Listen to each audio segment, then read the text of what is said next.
hands are back. Whoa. Amazing. I am heading to the cinema. Y'all, before we get started, I don't really know what the itinerary is for this. I kind of just intended for it to kind of just be like stream of consciousness. Because I'm in a stream right now, so it's like a stream of oh my god. Anyway, you get what I mean. I think this could be good. I think this could be good. I already forgot what I was gonna say. I already forgot. I was gonna say something. I was gonna be like, before we start, I really want to say this thing, but I completely forgot when that was.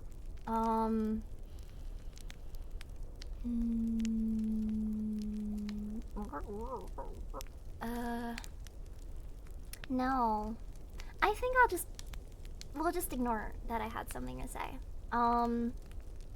Yeah, so for those of you that are just joining in, this was supposed to be a workout stream and a hot tub stream as like a reward after that.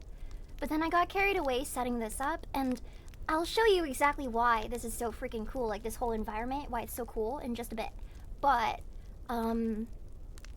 yeah, I got carried away setting this up, so we're just gonna have to do a workout stream later. Also, I'm tired, so I think it was for the best. Now let me show you exactly why this is such a cool environment while I turn down the volume on just the background ambiance. Yeah, there we go. That works. Look at this.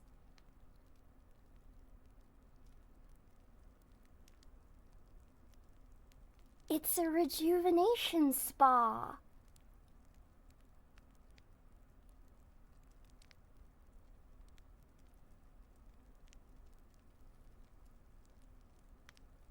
Whoa.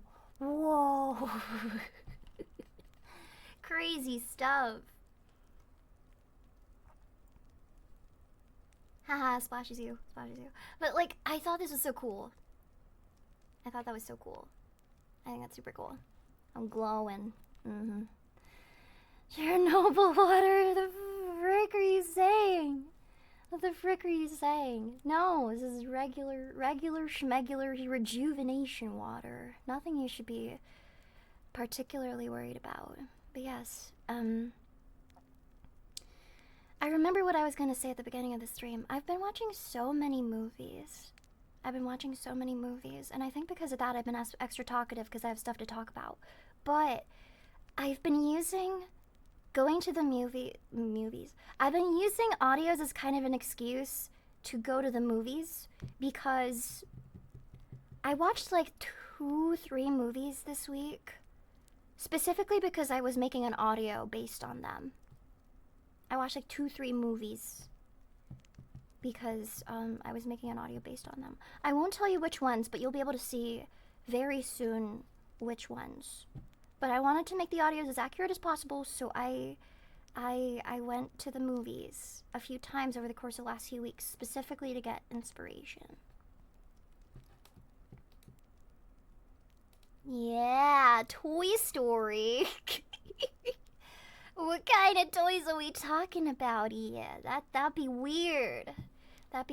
Also, did you guys see how like the new Toy Story is like based on how kids are relying more on like AI and iPads compared to how they used to like use toys and stuff. Like they've been using that a lot more than traditional toys. The plot was kind of depressing, so I'm not particularly compelled to watch it. I think it's a good message, but like, I don't know. There's so many movies just about like AI and slop and stuff like that, and how it's threatening modern entertainment, and I think these are stories that deserve to be told, but it's kind of just hitting like a bomb. And on the one hand, I know that that's intentional because they want to like make sure that nobody is unaware that this is affecting entertainment. On the other hand, it's a lot at once. So I've been liking the movies that let me take a break from that because I personally am already informed. So, like, you know, Yeah, I don't know. Thank you for the gift subs. Thank you for the 10 gift subs. We got 10 gift subs. Thank you for the 10 gift subs.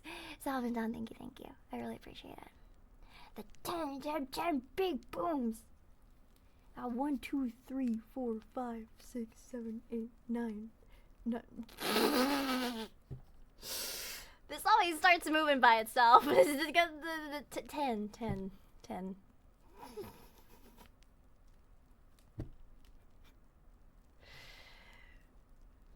Just starts like none of you count like this. Like 1, 2, 3.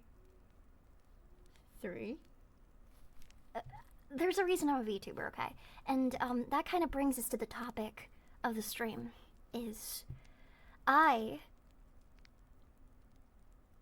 There was no topic for this stream. I don't know what I'm talking about. How's your day?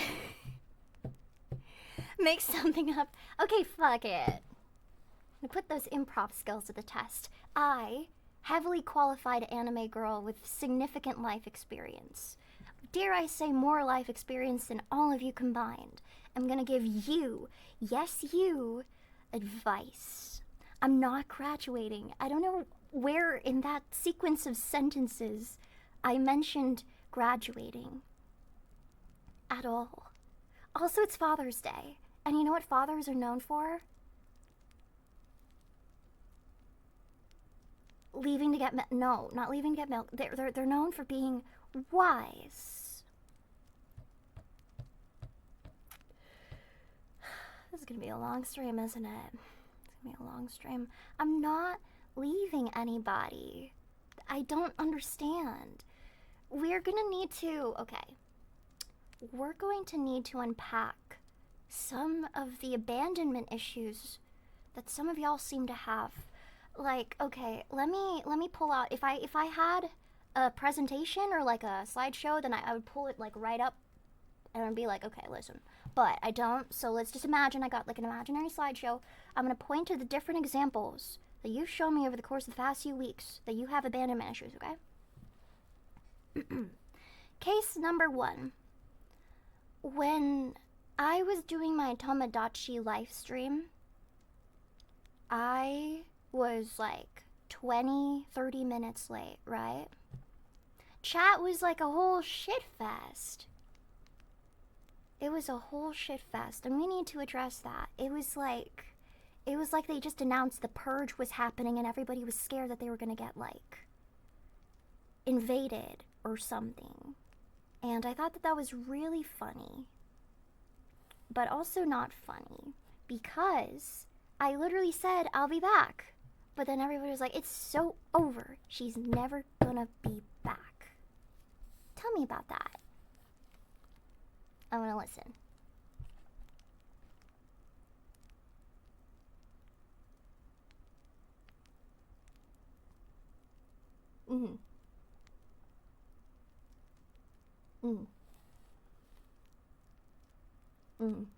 Okay. Yeah, okay. Yeah. I see. So, yeah, I hereby, diagnose you with abandonment issues, because that seems to be what happened there. Yeah, well, I see 2 solutions to this. 1, I'll never be late to a stream again. I tried my best, but you can never say never, you know? Or 2, we make it so that whenever I'm late, we could chill. We could just chill. Never-ending stream is a good way to never be late, by the way. I was actually going to talk about that. Lately I've been seeing these 24/7 VTuber channels on Twitch. And I think they're a pretty decent idea. The problem is I don't know how they're running that. Do they have like a dedicated computer? They're like, computer, make sure that Alekirser's on stream 24/7. Never any gap in time. Computer. Yeah, like a bunch of VTubers have 24/7 streams. Like the big uns, you know? Not a smallin' like me. Not a smallin'. The big uns. I'll think about it. Yeah. Queso has a 24/7 channel. I mean, like, the thing for me, and the reason I wouldn't do personally, like, a 24/7 stream is just because, like, I like live chat interaction, and I've seen people on those 24/7 streams probably not realizing that it's a 24/7 stream, because, you know, some people can't read. So, some people will be on those 24/7 streams, and they'll be like, chatting away. Oh, haha, that was so funny. It's like they think that they're talking to the streamer live, even though it says 24/7 replay. I'll just be like, ah, so funny. Ha ha ha ha.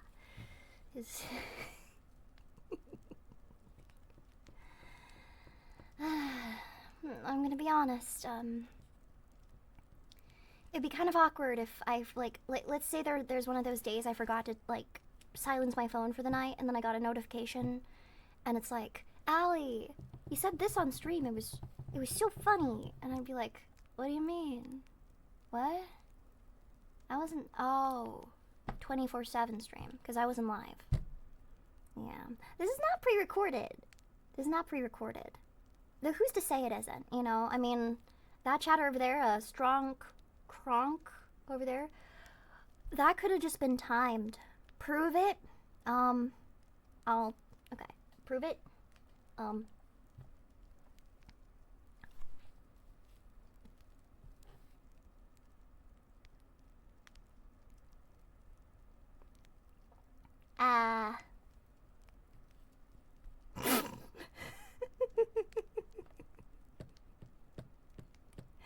I don't know. Imagine that was. I'll think about implementing that. I'm sure I can find a way. Like, imagine I just turn around and I was like, okay, jigs up, buddies. Ah, and then I just like could take a bite right out of. Say penis as loud as you can if this is live. No, you nasty. No, you nasty. Hot spring? Yeah, hot spring. Just be like, ah. Just relax. Wade through the healing, rejuvenating pools.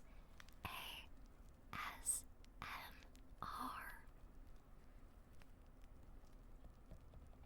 A 24/7 ASMR channel that plays your YouTube catalog.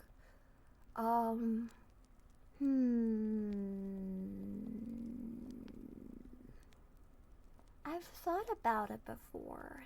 Is my lower half glowing too? You can't just ask somebody that.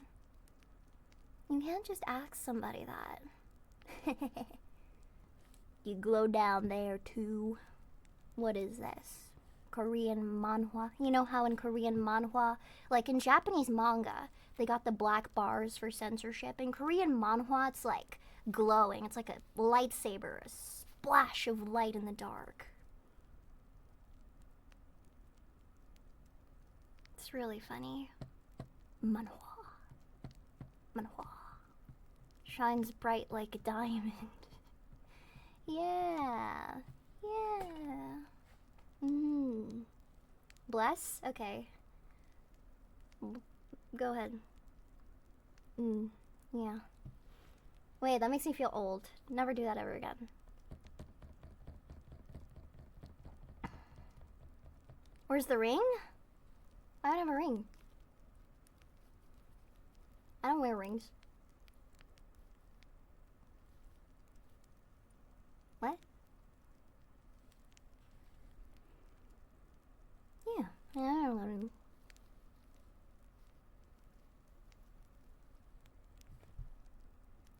If I had a ring, I'd want like the Green Lantern ring, like.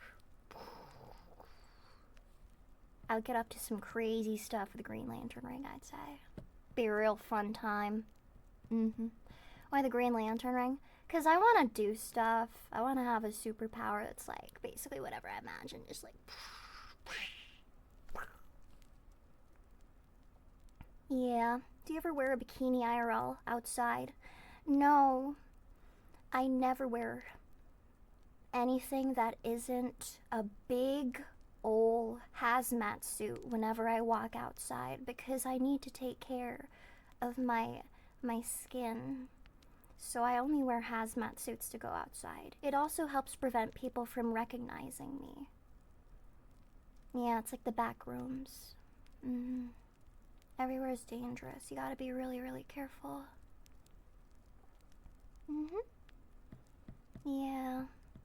Yeah. The scales are a giveaway. They're a giveaway. No. Favorite movie I've seen recently. Can I tell you about some movies that I'm interested in seeing? I have like a whole list. Also, I think you you might be starting to witness like just how much I gesture with my hands. I'm not doing it on purpose just because I'm proud of my hand tracking, though I am. I just use my hands a lot. So, I'm really interested in Supergirl. That's releasing like next week. And then I'm actually pretty excited for like the Odyssey. Also Sunrise on the Reaping, but that's in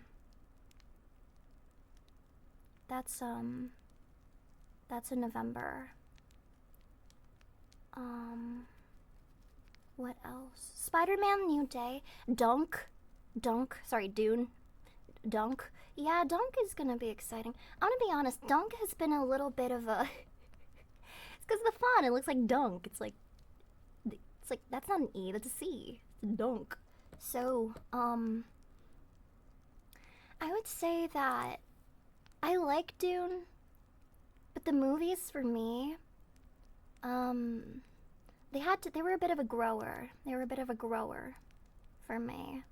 I think it's because my sci-fi of choice growing up was Star Wars. I wasn't quite dunk-pilled like all of the other people that I know. I wasn't quite dunk-pilled. So, because of that, it was a bit harder for me to get into. I feel like it's one of those things that you really have to grow up with, you know? But I liked it. Very long. But, like, I don't want to be like, oh, I didn't like it because it's too long. Because I did like it.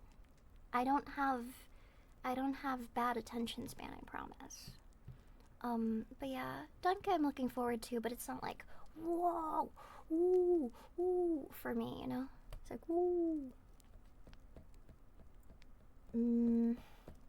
What other movies? What's the one where, like, pretty much anything that Robert Pattinson is gonna be in this year. He's got a pretty good catalog of movies.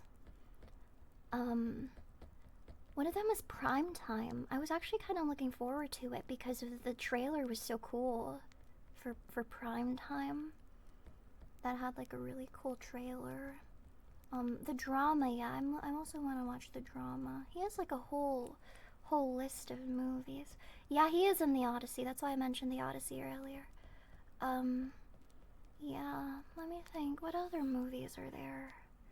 I've kind of just been taking a bit of a yeah, the Chris Hansen one. I get a bit of a kick whenever British people try to sound American. I don't think he does it bad or anything. I just get a kick out of it. It's like, oh, that's funny. Like, it's good, but it's also like, did I see the Mario Galaxy movie? No, I did not. But, I don't have any opinions about it or anything. I guess it just didn't, it didn't entice me? Yeah, I don't know what it is. I'm not the target demographic. What do you think the target demographic is? Like Mario fans? Yeah, that's probably the reason why. I'm not like a Mario fan or anything. Like, even though I grew up with the Nintendo consoles, I wasn't quite like a Nintendo girl, so to speak. if a director wanted you as a cameo, would you? Well, I always give the disclaimer to any director that wants me to be in any kind of film, short film, drama, whatever, broadcast, whatever. I always have to give them a disclaimer that, you know, I I um I make content for people above the age of 18, and so that is the audience that I would like. That's the only audience I would be comfortable making content for. So that's just my personal taste for it. Though I will say that I'm gonna be in a short film. I'm gonna be in a short film for a submission to a festival in New York, and I got my IMDb page and everything. It's my first credit as Alekirser. It's gonna be yay, yatta, yippee. Yeah. Are we watching it in the server? We could if you wanted to. I'll ask for it. Could be really fun. Yeah, very exciting. That's what I've been trying to do more of this year, is just do more voice acting stuff. Yeah. I'll probably have more to say, but very exciting stuff. Did I watch the World Cup? I'm a casual purveyor of the World Cup, as it were. I'm kind of just waiting for updates from people to, like, get my news about it, you know? Oh, thank you for the 25 gift subs. Hi, Saheb. Thank you very much. I did 30. Well, subtract 5 then. Yeah. Yippee. Good hand signs. Let's go. Thank you so much. I really appreciate it. Thank you. That's true. I did say that my only opinion on the World Cup is that I want the hottest team to win. I don't care who it is. Mexico? Okay. Yay, Mexico. Yippee. Yahoo. Yatta. Thank you, Dalek. I really appreciate it. I'm trying my best. We'll have more credits by the end of the year. Bandwagoner? I'm not a bandwagoner. I just go along with the public opinion. I'm not a bandwagoner. I just go along with the popular opinion.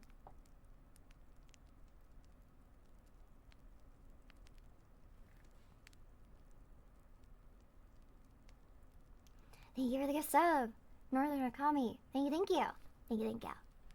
Ooh. Yeah, I don't know. There's too much happening with sports. I kind of don't like it because now my entire feed is just sports. I have nothing against sports. I think it's important to stay fit and stuff. But clearly, I don't know, the girl who skipped the workout stream because she just really wanted to do a hot tub stream, clearly you know where my priorities lie. So, yeah, sports. I kind of miss the hot anime girls on my feed, but now it's all just sports. I'd be willing to compromise if you put the two together, but what can you have? She's a band dragoner. That's me. I'm a band dragoner. That's true. Yep. I am using the K100, by the way, so I could.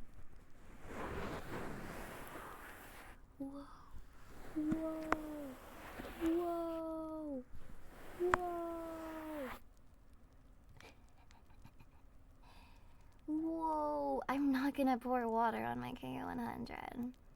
Though I have been, I've been experimenting. I've been experimenting with stuff I can do. Yeah. I don't think drowning my K100 is quite there. Experimenting, like, I'm gonna have like a K100 head, but you can like see it in 3D. Like instead of me just having it here, you'd be able to see it, and I'd be able to like.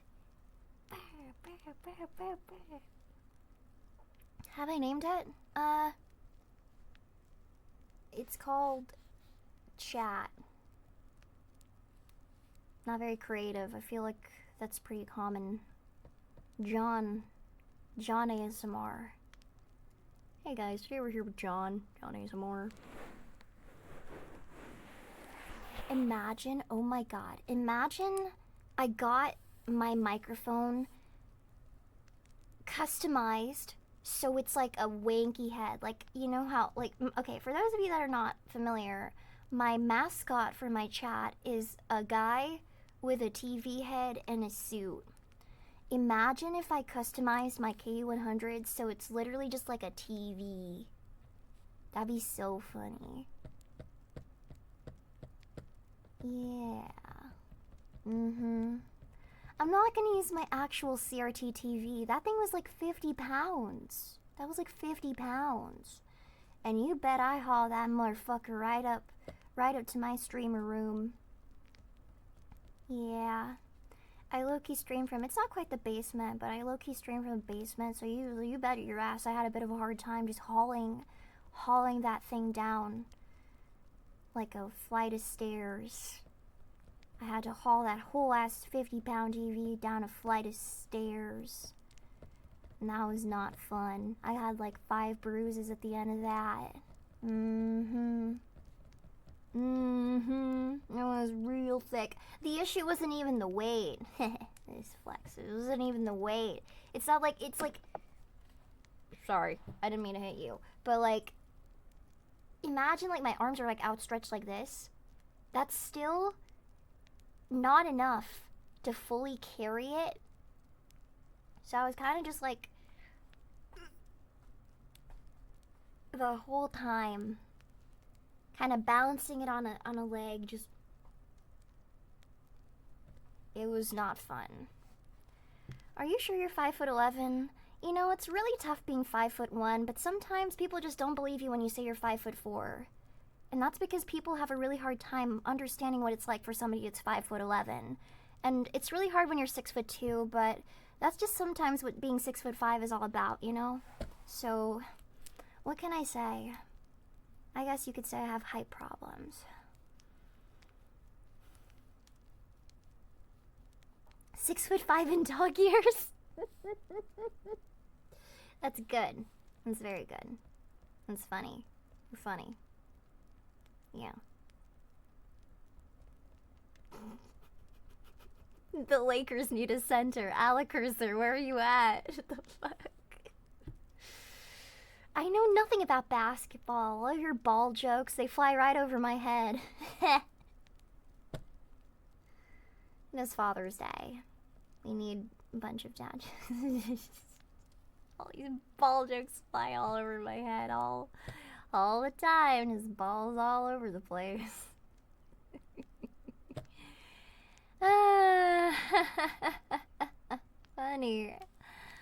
Funny stuff. I did greet my father. I feel like a lot of people have a weird relationship with their dad once they start calling them father. But, like, I don't know. I don't have a bad relationship with my father at all. Yeah, I call him father.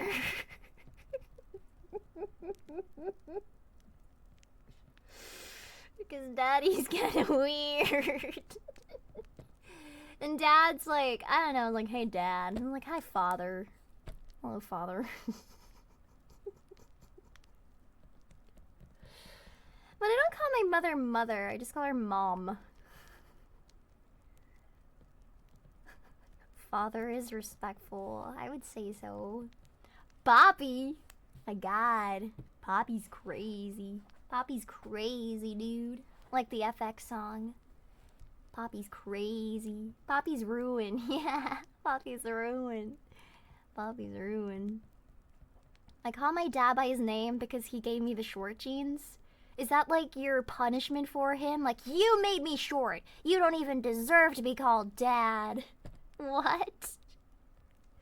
That's messed up, dude. That's kind of messed up. Dang. You don't deserve a title. You made me short. Yikes. What about your mother? You call your mother by your first name? Anyway. That's personal business. I call mine Papa, because Dutch. Papa. Papa. Papa. Papa. Papa. I'm just imagining, like, whenever I think of any European, I just imagine them as like a little squirt with a propeller hat, a comically large lollipop, and like lederhosen. Papa, I would like my berries and cream, Papa.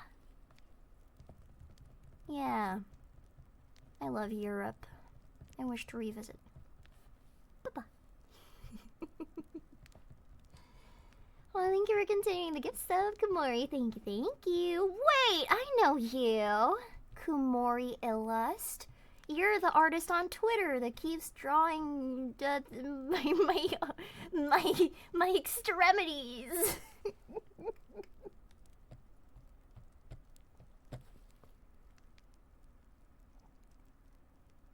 Points at you.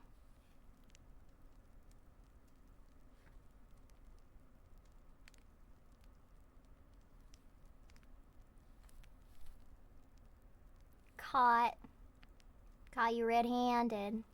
You changed your profile picture to what? What was it? Oh, you changed it to my underarm. Why is the word extremities funny? Cause it's funny. It's because of the irony of it. Well, that's based. Good on you for committing to the bet. Also, I don't know if you noticed this, but this is not a tracking thing at all. It's just genuinely how I, like, do thumbs up. I don't...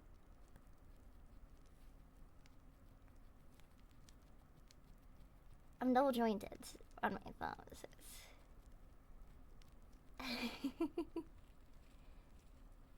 Ew! Fuck you! What do you mean, ew? The fuck you mean, ew?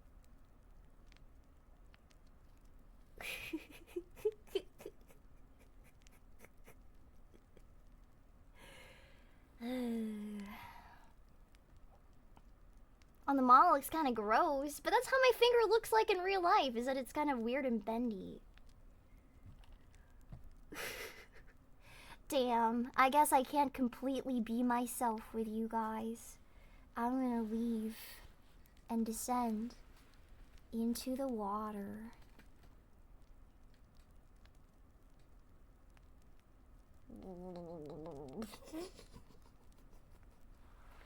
Starts drowning. I can't hold my breath for that long. I'm back. My abandonment issues, ayo. Maybe don't bob your head while going down. I'm literally just trying. I kind of want to see. Does my head glow? Because if my hand glows green, does my head glow green too? No, it doesn't.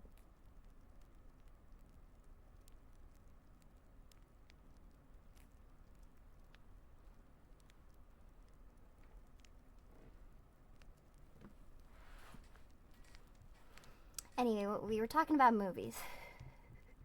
We can't see. Well, the hand trick is, but the thing is with the like my torso's kind of glowing a little bit.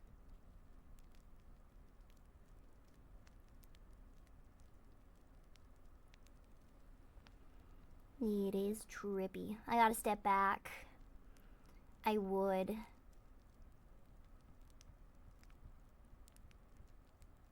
What are we talking about again? Oh. Oh yes, I didn't want to tell you about my schedule for next week. Give me one quick second. I want to pull up my schedule.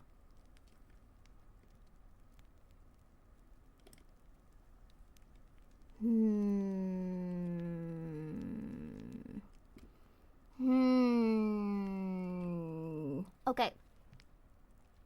On Tuesday, we're going to be playing a game that just released. On Thursday, on Tuesday, we're going to be playing a game that just released. It's called, it's the one where you, like, thank you for your application or something. That application game. It looks really fun. I was gonna do another dating sim, but I think I'll save that for the week after next, just because the job application one just released. I'm gonna be reading chat's job applications. And then on Thursday, I'm gonna be doing KU100 ASMR, but it's themed as, like, kind of fantasy medieval, like, I'm like the royal archivist. And that's because I have, like, a lot of, like, writing stuff. I have all sorts of props already. I didn't even need to buy anything. It was like, I got the coins, I got treasure chest, I've got like calligraphy pens, like quill pens and stuff. I've got like textured ancient paper. I even have like a typewriter keyboard, so I can make a lot of really cool sounds, like I can do my frame. Will be really nice. I'm actually looking forward to that. And then on Sunday, I'm gonna be playing a horror game called Mole. It just released too. Yeah, that's gonna be really nice. Yeah. It's gonna be pretty stacked. Gaming's back. I like all sorts of streams. I think I've always been the most self-conscious of my gaming just because I'm not very good at it. But then I realized, what streamers do I know are actually good at gaming? I couldn't come up with a very long list of ones that I actually watched because I tend to watch ones that are not very good at games. Because I find it more entertaining when they're bad at games. It's 4 a.m. Can I go to bed? No, wakey wakey! Wakey wakey! Wakey wakey. Usually streamers who are good at a game play a lot of that one game, and I don't tend to watch a lot of those streamers. I'm more of a variety watcher myself. Like, I like to watch Queso and Doug, and neither of the two are, like, particularly renowned for their gaming skills. Not to say they're bad gamers. They're better than me. But that's not like their specialty, you know? Like Doug's specialty is being a goated coder. And Queso's specialty is being really, really charismatic. And funny. And just overall entertaining to watch. And also Doug's bad at 2D platformers.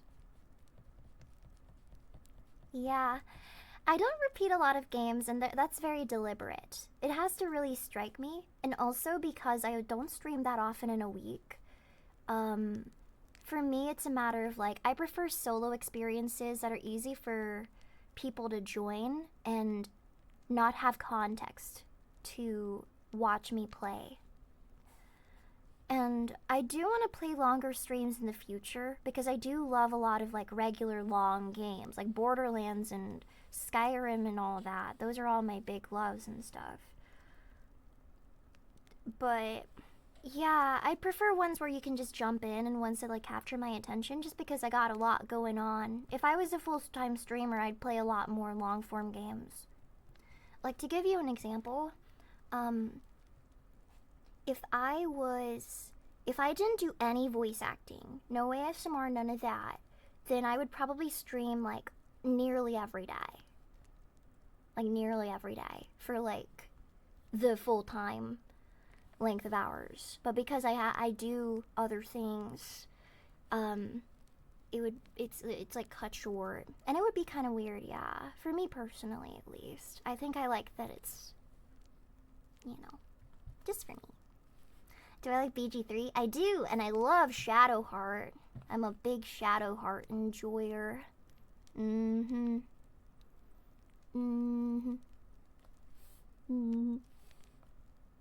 Short. Would I ever become a full-time streamer? I love voice acting too much. I love voice acting too much. I love to see you play Outer Wilds, but I know 20 hours means you'd have to devote like 4 hours to it at least. I don't know why the Canadian jumped out towards the end of that sentence, but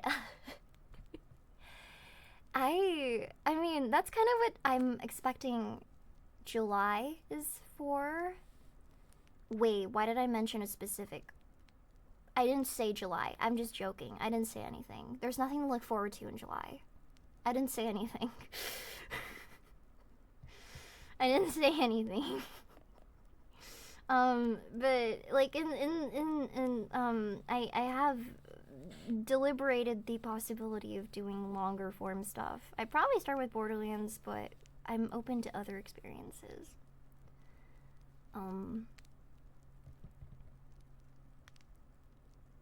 Look there!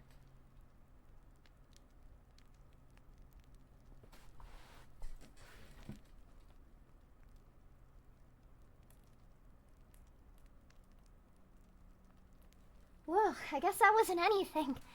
Wow. It's crazy. What were we even talking about? I just completely forgot. I don't even know what you were talking about. Must have been the wind. Must have been the wind.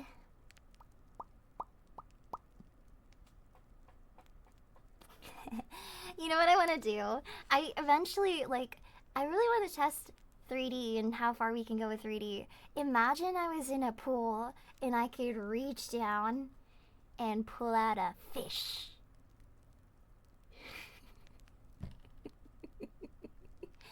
Imagine I could reach down and pull out a fish in 3D. Yeah. That could be nice. Joel, that could be fun. You're asking me for vacuum cleaner advice? Oh yes, that's what I was gonna say at the beginning of the stream. I remember now. This is a life advice stream.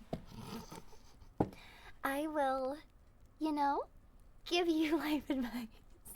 So for your vacuum cleaner, I think that vacuum cleaners are one of those things you don't want to skimp on.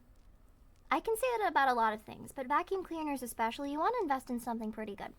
I currently use, I use an older model of like the Dyson. It really depends on your budget, but I got mine for pretty good price at Costco.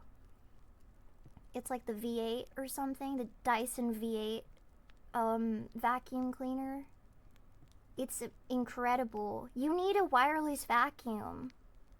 In the year of our Lord 2026, we don't got time to be dealing with wires no more. Yeah. It's like the V8 or something.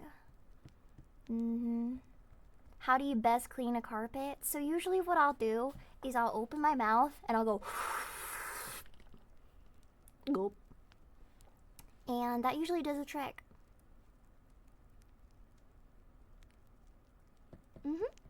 Gas-powered vacuum. A gas-powered vacuum kind of sounds like it creates more issues than it initially sets out to solve. Like, yay, my floors are clean. God damn it. Now there's oil all over my floor. Oh, man. It's a good thing my house is dust-free. All it took was making it flammable. My floors are so clean I can't breathe. Allie is a vacuum. Yep. Yup.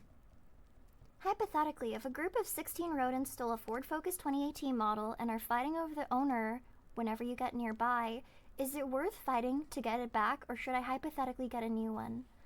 Why are there 16 rodents in your Ford Focus 2018? How did they get there? Because I'm tempted to say that depending on whether, hypothetically, I don't care if it's a hypothetical. It sounds like I see through your lies.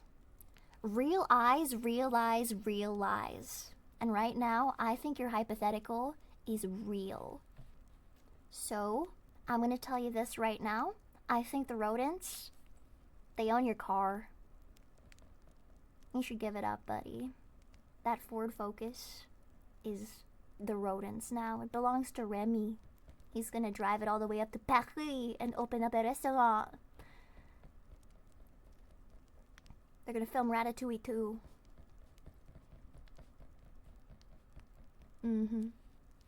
Yup. Did your parent ever force you to play an instrument growing up? Oh, did they? Did they? Yes. My parents made me play the piano. And they also told me that I don't have the hands to play piano because they're not very big. I got tiny little chud hands. And so it's like, why make me play the piano if you know I'm not predisposed to playing it? Like I don't got the hands for it. So it's like, you can't win. That kind of, honestly, that describes Asian parents to a T. Is just like your mom walking into your room and being like, you should play the piano. Also, you probably would suck because you don't have the hands for piano. Anyway. I did knock over my water bottle, but I needed to prove a point.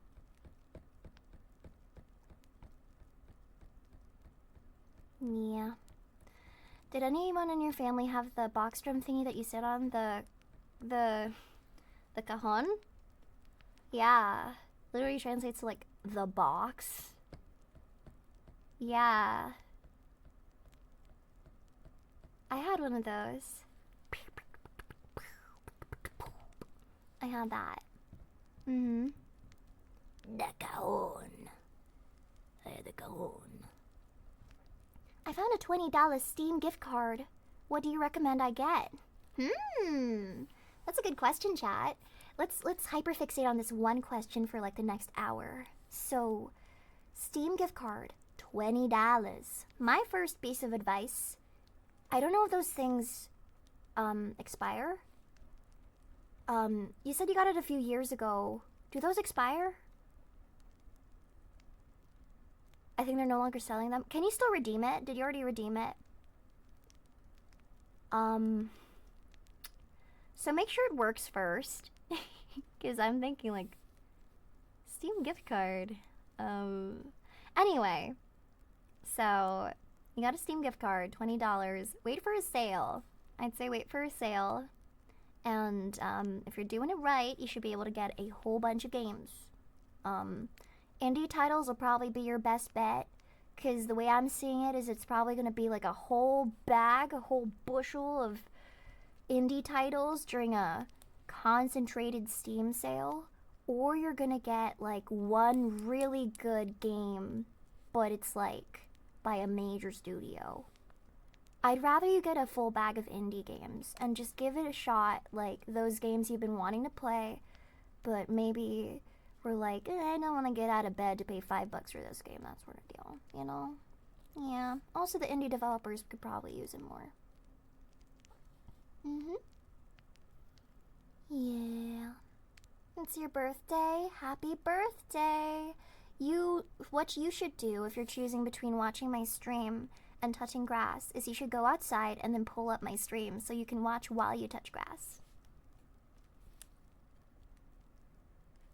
Yay! Win-win!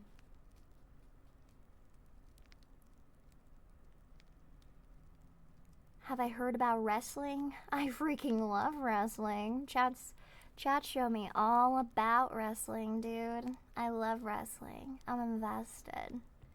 I know I'm a genius. I know. Thank you. Thank you. I'm super humble too, right? I'm super humble as well. You challenge me in wrestling. You shouldn't challenge me to a match you know you're not gonna win. Shouldn't do that.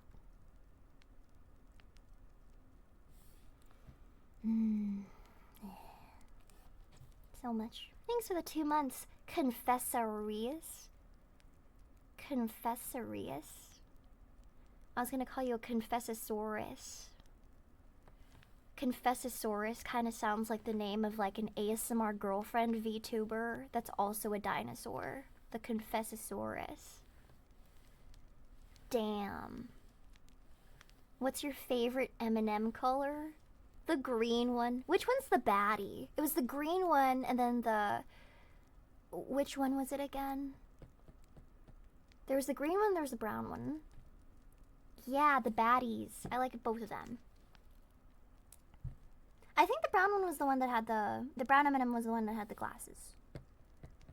She's the baddest one. Yeah, they took away her sexy boots. Oh.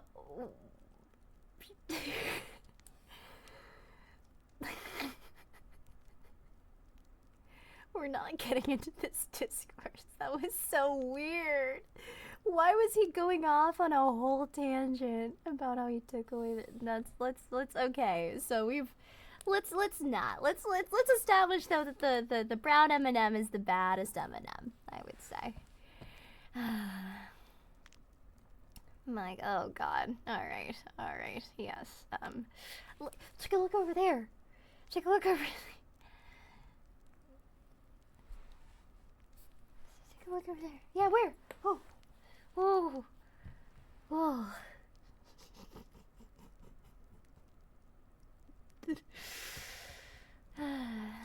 You're playing the newest James Bond game. What snack should I have when I play? Get some Takis or something. Get some Takis or something. I don't know. Eat a Taki. Eat M&Ms. Crumpets and tea. Is that thing back? God, now I really want to be able to like reach in and then grab a fish. I'm so pissed off that I can't just grab a fish. I want to grab a fish so bad with my bare hands. How do you feel about being placed low on a tier list of VTubers I would watch with a family? This stream kind of proves it. Good! Thank God! I feel good about that. Alekirser is an exclusive 18 plus experience. Thank you very much. Also, why are you watching VTubers with your family? Not judging.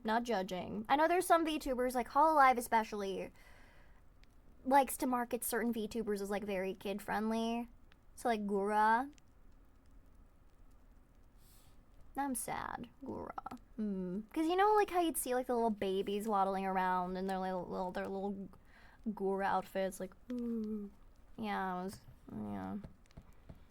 Bee-boo. Yeah, like those Hololive VTubers. You can watch them with your family. I do not mind. If anything, that's my preference. So I'm okay with that.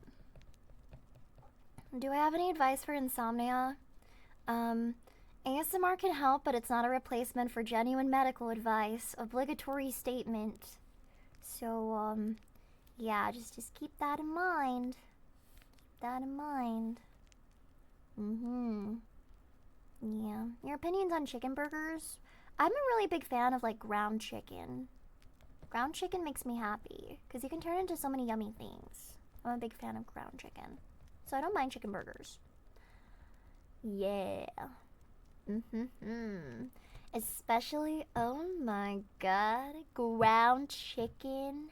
You toss some Thai spices and herbs and chili peppers in there with some fish sauce and light and dark soy sauce. You get it all stirred up in a wok.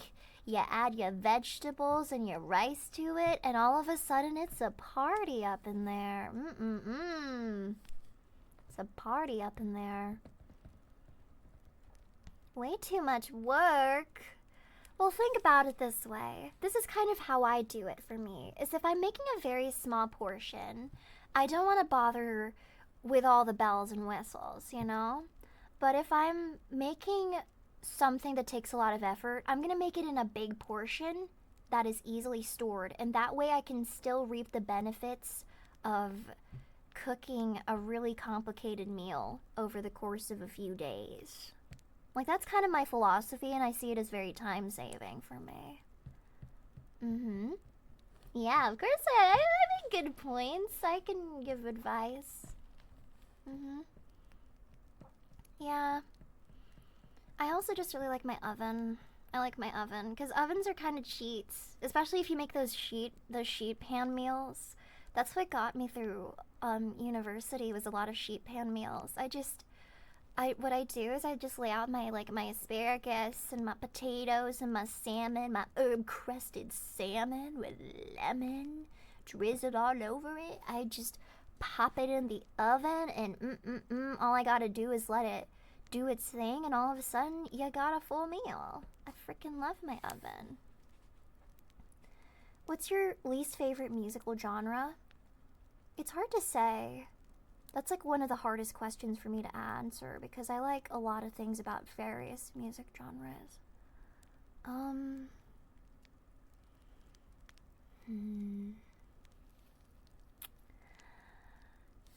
don't really like kids bop parodies of songs. That's a very specific genre, but like kids bop parodies of songs, kids bop kind of sucks. Stay away from me. Yeah.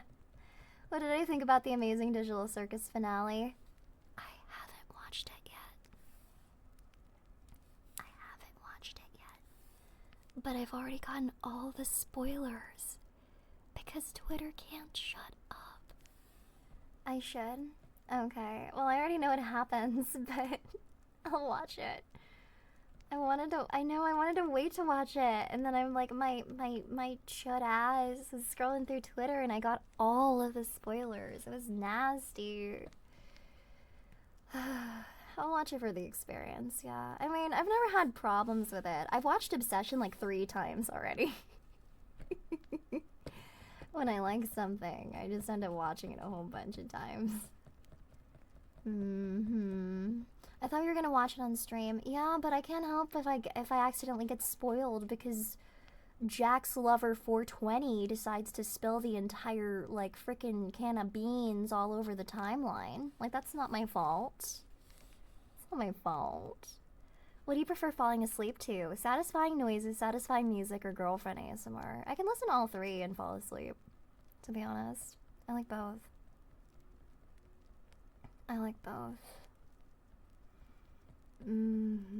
Alex sounds like Ribbit. I forgot at first that was a character in the film, and I was just like, you think I sound like a frog? First calling me Frog Eyes, and now calling me a frog. Not boyfriend ASMR. Listen, the cursor swings both ways, but when it comes to ASMR, I'm gonna be honest with you, I prefer girl voices. Because the thing is, I think it's because of I'm not saying all, it's just enough cases have made me kind of like skeptical that like, I've had too many cases of like witnessing a boyfriend ASMR artist get called out on Twitter, and so it's just made me kind of scared. And also a lot of them are kind of like framed as like toxic situations. And I don't know if you can tell from the kind of ASMR that I make, I don't like toxic situations. Like, I don't want to fall asleep to a recording of ASMR boyfriend, he cheated on you and now he wants you back. Like, that doesn't make me feel good. I don't want to listen to that. But that seems to be what a lot of like, what a lot of that kind of audience seems to enjoy listening to, and I don't want to shame them for that, but it's not my personal brand of tea, and that just happens to be a lot of what gets released, so I can't really listen to it very much. Yeah, like that's their personal taste, but for me personally, it's not really for me. Yeah. ASMR girlfriend beats you with a frying pan. Yeah, it just knocks me right out. Are you willing to potentially make more older sister audios? Maybe.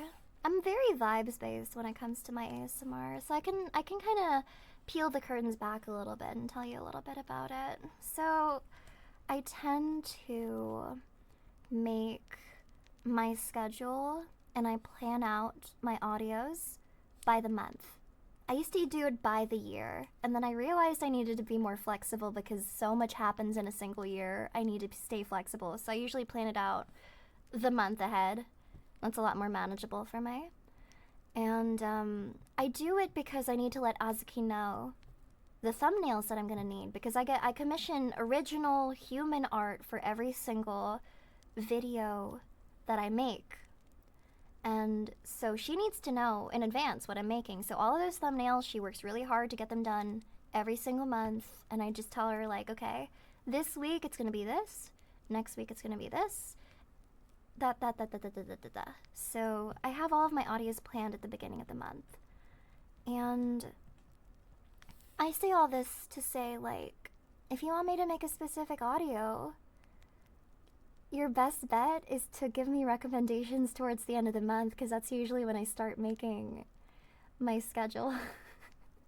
If you tell me at the beginning of the month, I'm just gonna be, it's gonna be way too long. Like, I'm gonna forget about it by the next time I'm making the schedule. So I'm giving you the strats. If you want a specific audio, or like to, you know, whoa, you wanna make, whoa, tomboy audio so bad. If you want to, like, influence me, then catch me at the end of the month.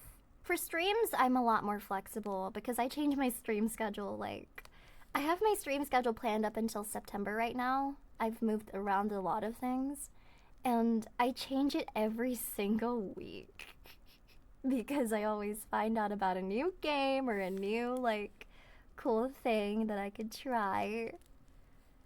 So, yeah. Big props for the latest one. Good.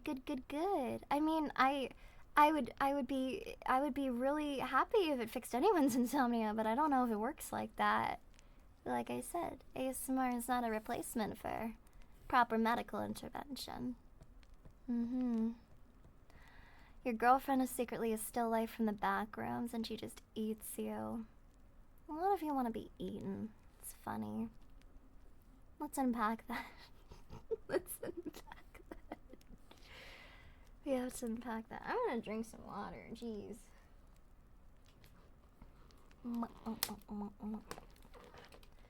I want to make a Valley Girl audio.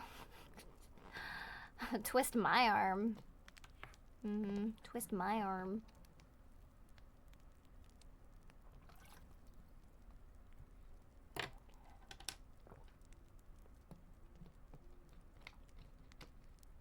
Oh, it kind of does look like I'm just drinking the hot spring water, isn't it? No.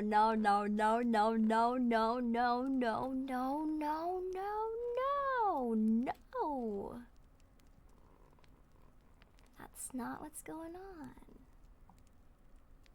No. Yeah, I'm swimming in the water underneath the Swiss Alps right now.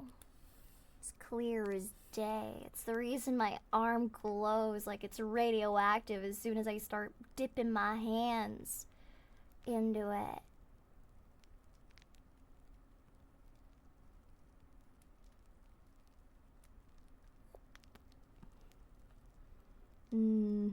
VTuber girl water. What is it gonna be, like a pixelated JPEG? It's just like, oh, here's your Alekirser hot springs water. It's just a pixelated JPEG file. You get like a single pixel. That's. Don't give me ideas. I would not sell my virtual bath water. I would not sell my virtual bath water. I do not. What is your opinion on French music artists? Sounds like they make music, but they're French. I guess I don't really have much of an opinion. Yeah. France isn't real. That's not true. France is real. I saw it on the map the other day. If it wasn't real, how do you explain that? Yeah. How do you explain that, huh? Thank you for the raid, Catty Wampus VT. Holy crap, wait.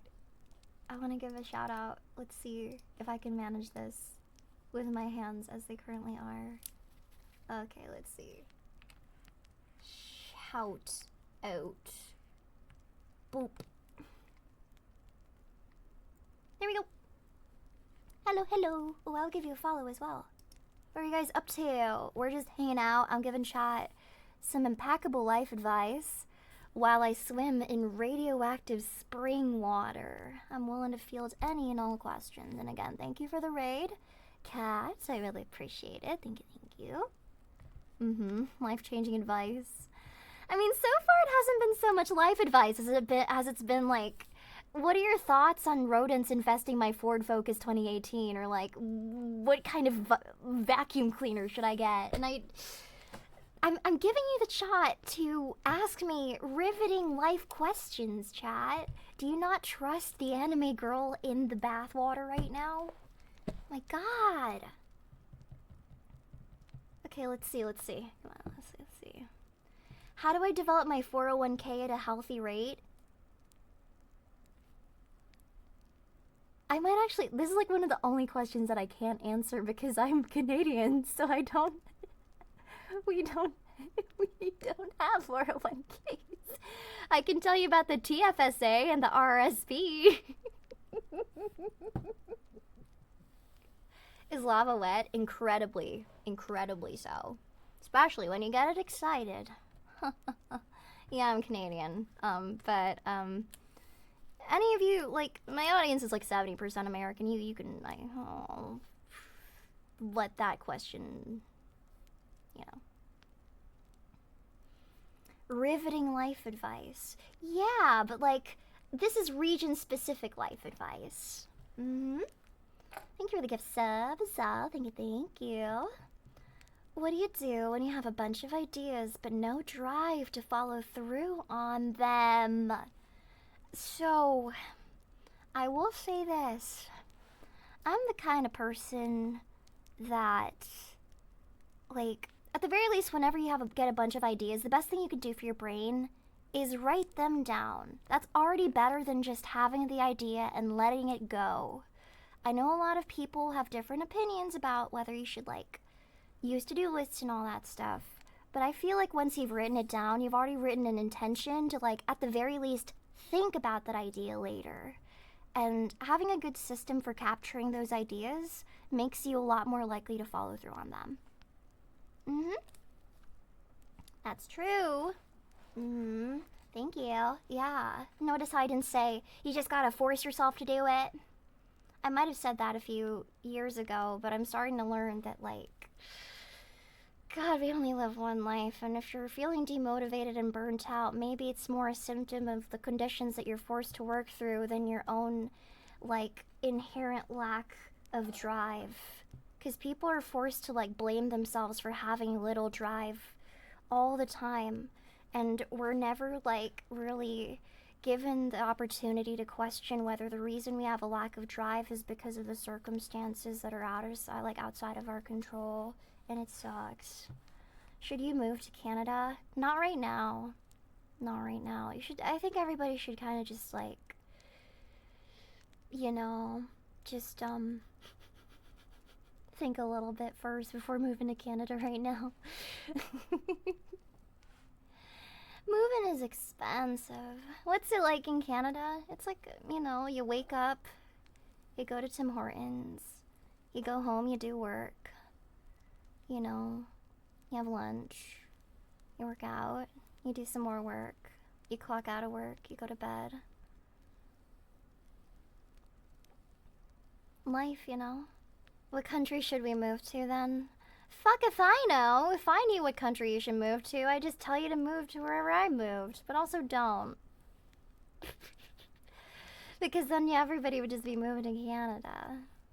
Oh. Yeah. What's this fit, bro? Uh-oh, 2009 in the username. I'm sorry, but you're too young. Sorry. Nice try. I see all of you. I see all of you. Ooh. Oh, God. Yeah. How do you make friends? By showing genuine interest in other people. Like, sometimes you just don't intend to make friends. I gotta tell you this, most of the friends that I've made have never been out of like an intention to like make friends per se. Like, I became friends with Celadon because of like, I don't know. I really wanted to cover a song, and I heard that she was Korean, so I was just like, "You're Korean. This song has Korean. Do you want to like cover it with me? I need somebody who can speak Korean." And that's how we became friends. And then I made another friend recently because I learned that she was Filipino too, and I was just like, "Oh, that's cool. You're an inspiration," because she's also like a voice actor. And then we became friends because I found a common thing to relate to her with. You should use your like the things that make you uniquely you as like sort of like ins to start conversations with people. Basically Asian blood. Being Filipino does help. I will say that. Being Filipino does help. But I don't know. There are different ways. There are too many different ways to make friends. It's hard to really say what can work for a specific person or not. How do you make female friends? I don't know. You can just make friends, and maybe some of them happen to be also girls, you know? You can just make friends without considering whether they're of a certain gender, you know? How do you make alien friends? Now that's what I'm talking about. Okay, listen up, buddies. If you want to make alien friends, what you're going to want to do is you're going to want to wait until it's 12:17 a.m., specifically 12:17 a.m., and you're going to want to close your eyes in a dark, fully sealed room. No AC. No fans, okay? Fully dark room. 12:17 a.m. Close your eyes. And just sit in silence. Rub your hands together. And eventually an alien's gonna come knocking on your door, open it, and be like, "What the fuck are you doing?" And that usually does the trick.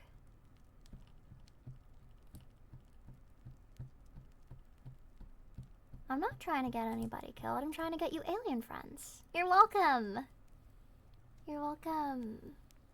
Do you still keep your Filipino culture? I try to. I think I'm fairly educated on Filipino culture. It's hard not to be. There's some things I could afford to learn more. Like, I really wish that I was less embarrassed by my accent. But I think I do a pretty good job of keeping up, I would say. How do you stop being envious of people? Well, this is something that I've grappled with a lot because I consider myself a pretty ambitious person. And a lot of my ambition comes from, like, I'm not proud of it. A lot of my ambition comes from, like, wanting to sort of be where the people I admire are at. That can be like a really good goal to have, is like, oh, I really admire this person, I want to be on that level one day. But it can also be kind of toxic because, like, at least in my case, I often found myself just feeling really bad because I'd always tell myself, like, I'm not at that level yet, I'm not good, I'm not good, I'm not good. I would say that, like, admiration and envy are kind of cut from the same cloth. And really, it's as cliche as it is to say, the way that you get over being envious or jealous of other people is realizing that they're also envious and jealous of others. And so you're kind of trapping yourself in the pointless feedback loop where everybody's just jealous, jealous, jealous, jealous, and it doesn't really have a point to resolve. Right? And I'm saying this as somebody who struggles with envy and jealousy. It's really easy to say, like, you know, like, just focus on your own journey, focus on your own path, that sort of thing.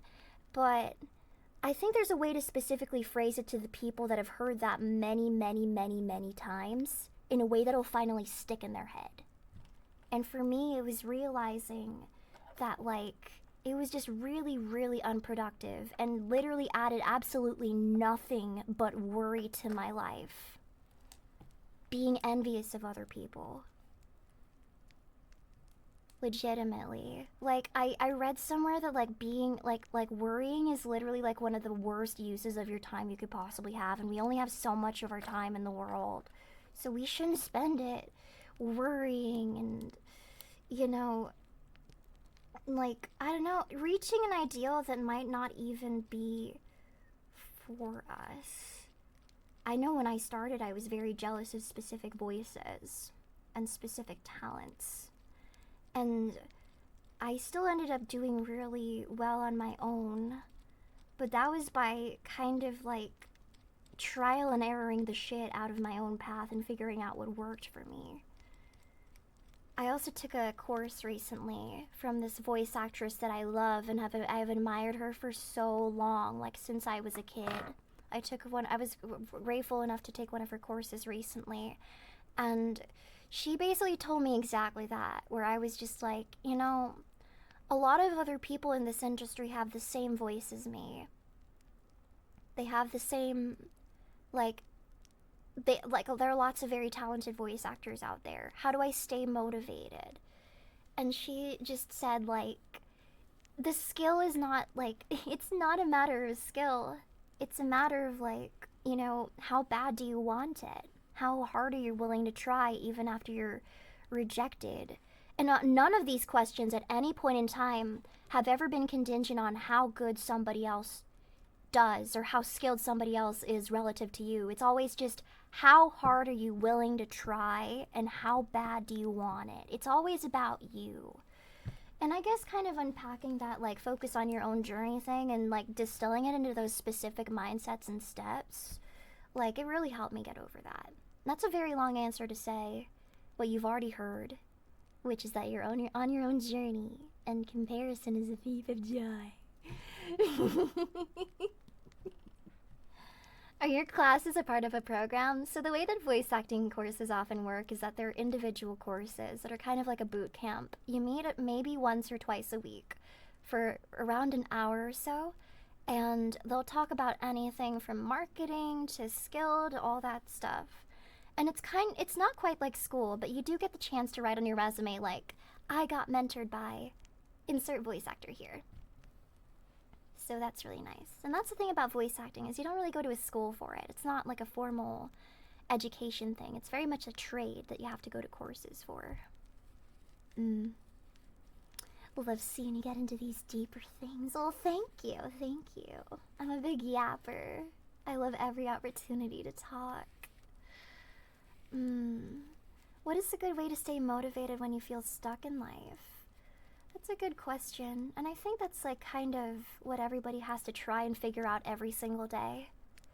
Because motivation doesn't always look the same. Drive doesn't always look the same. Sometimes you have to wake up and you have to realize what your body can currently handle at that point in time. Right? So, like, a lot of disappointment and a lot of burnout comes from setting too high expectations for yourself and treating yourself like a machine. And I would say, like, I've gotten a lot less burnt out and a lot happier and a lot more able to motivate myself by waking up every day and really, really honest to God, just taking it one day at a time. If you feel really locked into where you are, like, there's always, like, you know, there's a lot of people who advocate for, like, you know, like 5-year plans and stuff like that. I used to be that kind of person, but, like, a lot of what helps you, like, cope with feeling trapped and like you can't see, like, the light at the end of the tunnel really is just, like, that whole kind of Kaizen 1% better every day sort of mindset. Something life is a marathon, not a sprint. Something.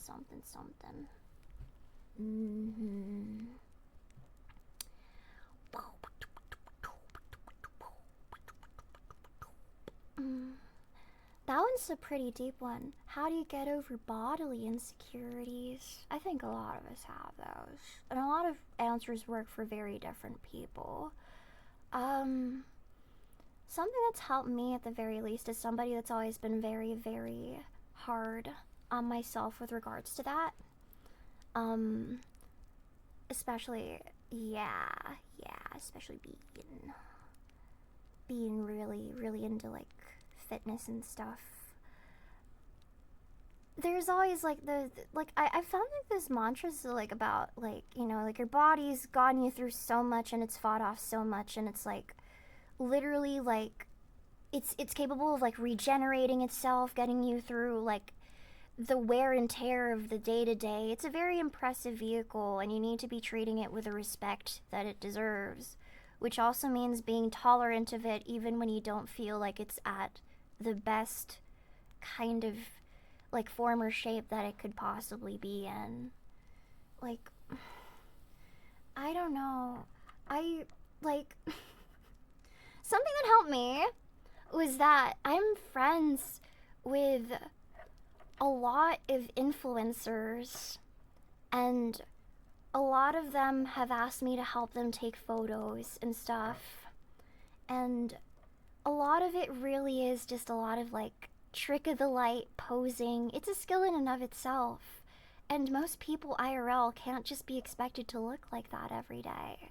So it's just it'll give you a bit more of like an easier time to feel happier with where you're currently at if you just like literally touch grass. Touch grass. Touch grass.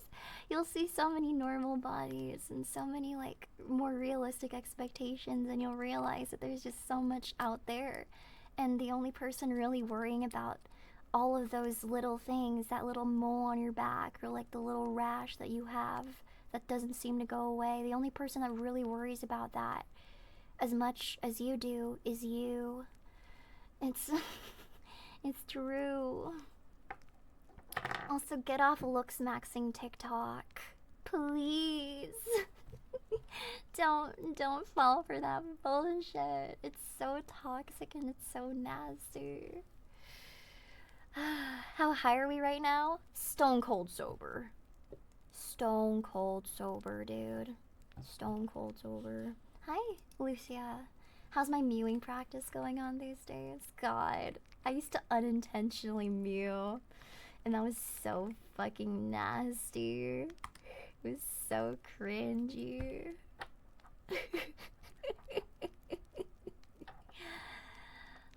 Do I still have the montage? Yeah, it takes place over 2 years, between the years of 2017 and 2019. Yeah, I was an early adopter to that shit, baby. You have no idea. You were not on the shit that I was on. Mm-hmm. Can't even do the mog face on the anime girl VTuber model. It's just...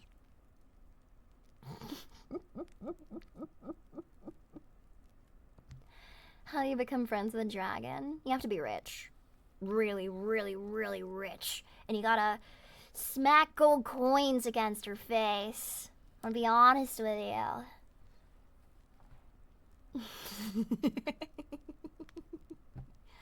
That's a joke.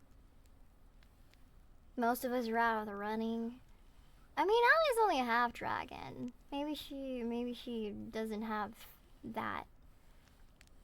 I'm not drunk. This is just how I talk. God forbid. God forbid. I've been going through, you know, instead of mewing, we should all go through the same exercise that I do every single day. I do this thing called like destroying the cringe that exists inside me. Every once in a while, I will force myself to witness like every single piece of media or content that I've created that makes me cringe the most, and I'll just watch it with a straight face. I'll just watch it with a straight face. And then I'll just scream, get it all out, and then I'll realize it isn't even that bad. And little by little, the cringe inside me has dissipated. Little by little. Your neighbors must love you. Well, Anyway, that's how you get rid of the cringe inside you.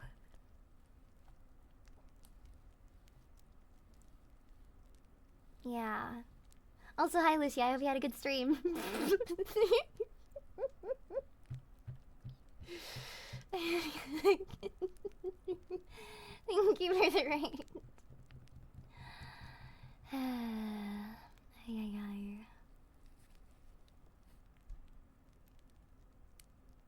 Any tips on getting a girlfriend?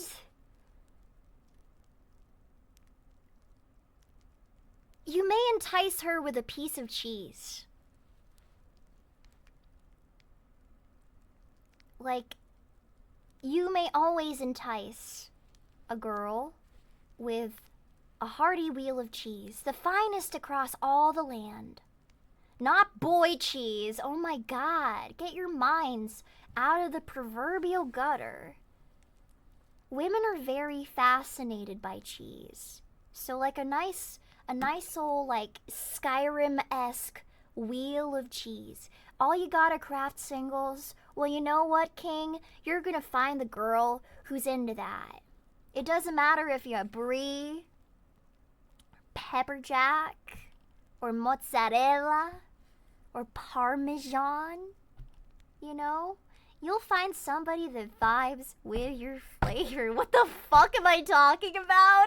Listen, you're the one who decided to tune into this stream. You're gonna sit down, you're gonna listen, and you're gonna take notes on this wisdom that I'm imparting, okay? You're gonna take notes. My god. The test is right now, and I'm gonna tell you, you're failing. You want me to pet you with the 3D hands? Okay, sure.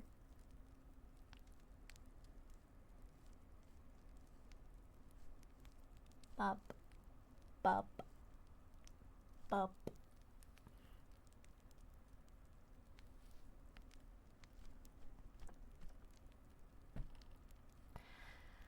Yes, I would like some cheese, actually. Cheese sounds really nice right now. I just want a big old block of... Holy shit. Do you know those videos? Those cooking videos? Where they'll, like, have a whole ass wheel of cheese, and then they'll cook pasta on it? Oh my god. Insanity. Like the cheese bowl? My goodness. Parmigiano. There's a big old wheel of Parmigiano.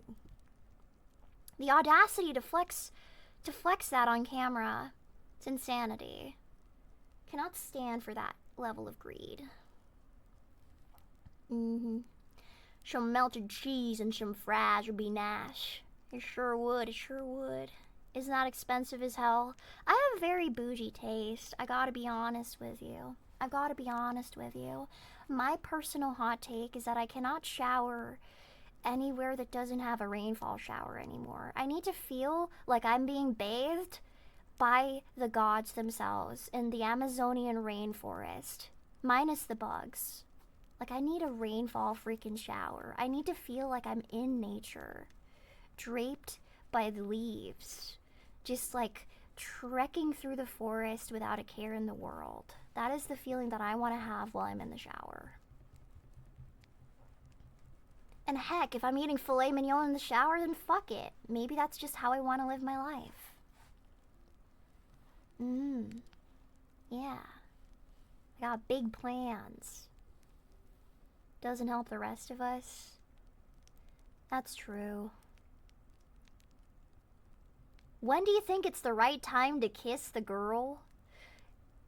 I'm trying to find a proper analogy to illustrate just how ridiculous it is that you're asking, like, maybe the least qualified person in the world all these questions. Well, that specific question. But I also did say that I was going to give life advice. So I'll say this. You'll know when it's time to do it. You'll know. Because, like, you know, you can also ask. You can also ask and also make sure that, like, you know, you have reasonable grounds to believe that she would be willing to kiss. Like, if you just met her, maybe don't ask her if she wants to kiss you. You know? Is this the right time to kiss you? Ma'am, this is a Denny's. This is a Denny's. What the fuck are you doing? Also, that's great advice. Do not ask anybody out if they're on a shift or if they're working. Like, do not ask the barista if they're free later. They're captive. They're doing their job. They do not want to be asked out. Unless they're freaky. Like, I feel like the only good kind of, like, romance that can come out of a situation like being at a Starbucks is, like, if the barista goes out of their way to write their number on your cup. Like, that's, like, the only... And that's only... I don't think that really happens.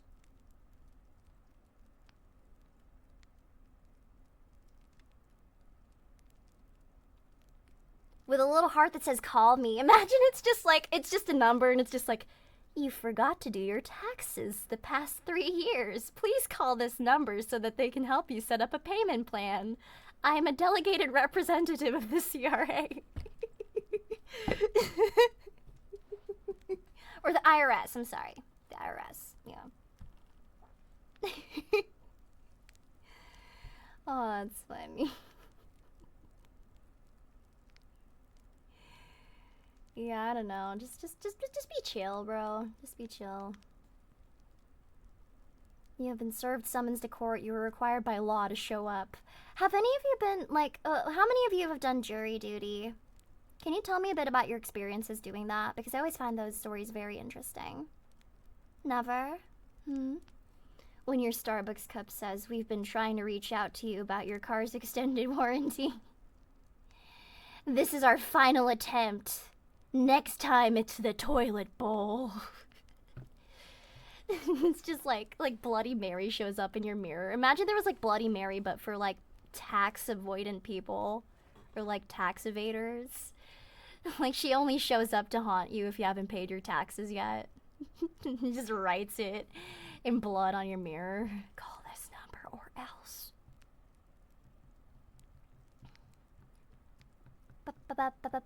It's chill. They give you minimum wage, but you can donate it to charity, so I thought that was cool. That is cool. I didn't realize you got paid to do it.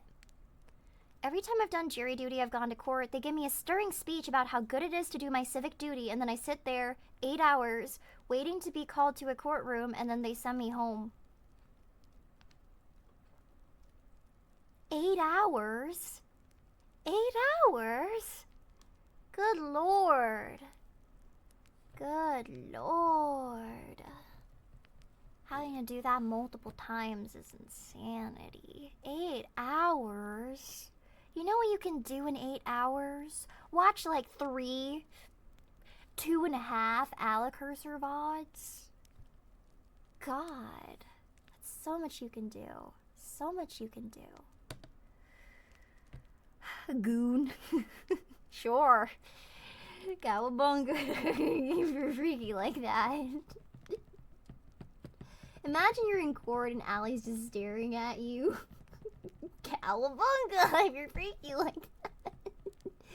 Playing the VODs loudly in the court waiting room so that you can be dismissed.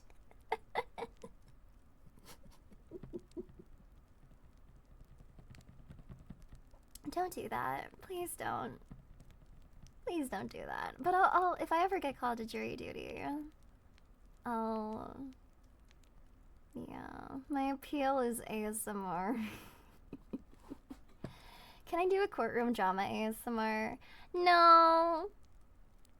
Because if I do, like, the reason I avoid doing anything that's tailored towards a specific profession is because if I get it wrong, then people are gonna be up in my comments being like, actually, they don't actually do that. Like, I did the lifeguard one, and that took a lot of research, and people were still like, okay, but you didn't do lifeguard code 946, the maneuver where you're obligated to ask the drownee whether they're blobbity blobbity blobbity blah, and therefore my immersion is ruined. 1 star, thumbs down. Never listening to your content ever again.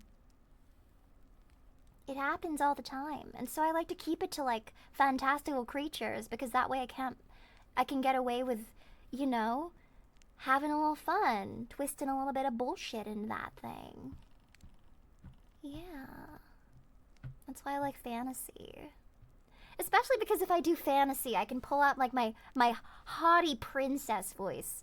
The one where I get to be like I love that. I love it. It brings me joy to be able to do that.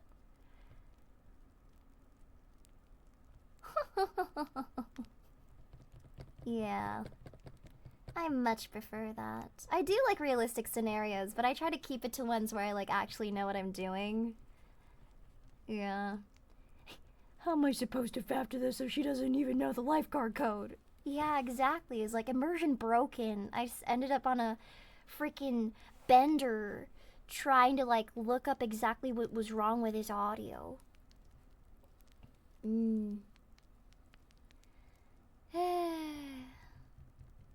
Yeah, no, there's just that's the fun thing about being a writer or being an actor is anytime you have to do any kind of character research for a role, you end up learning so much weird, funny stuff. That's the fun thing about being a creative, really, is like the type of stuff that you have to look up on the day to day. Like, if there's anybody whose search history you should be jonesing to see, it's somebody who works in like writing or any kind of content creation because they have to look up some pretty wacky stuff, if I do say so myself.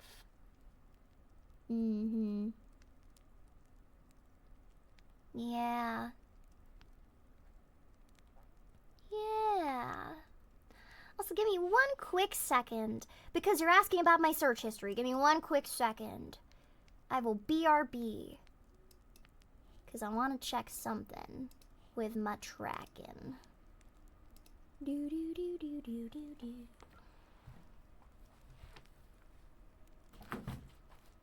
Yep. Yep. Yep.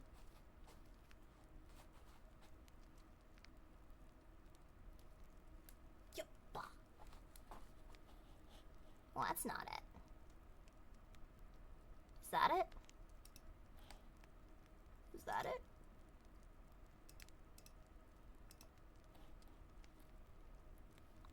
Is that it?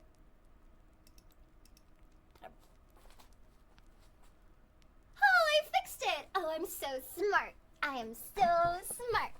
I was not deleting my history because I'm not showing you my history. I fixed it. I fixed it. Yippee, yippee, yippee. Oh, I'm so smart.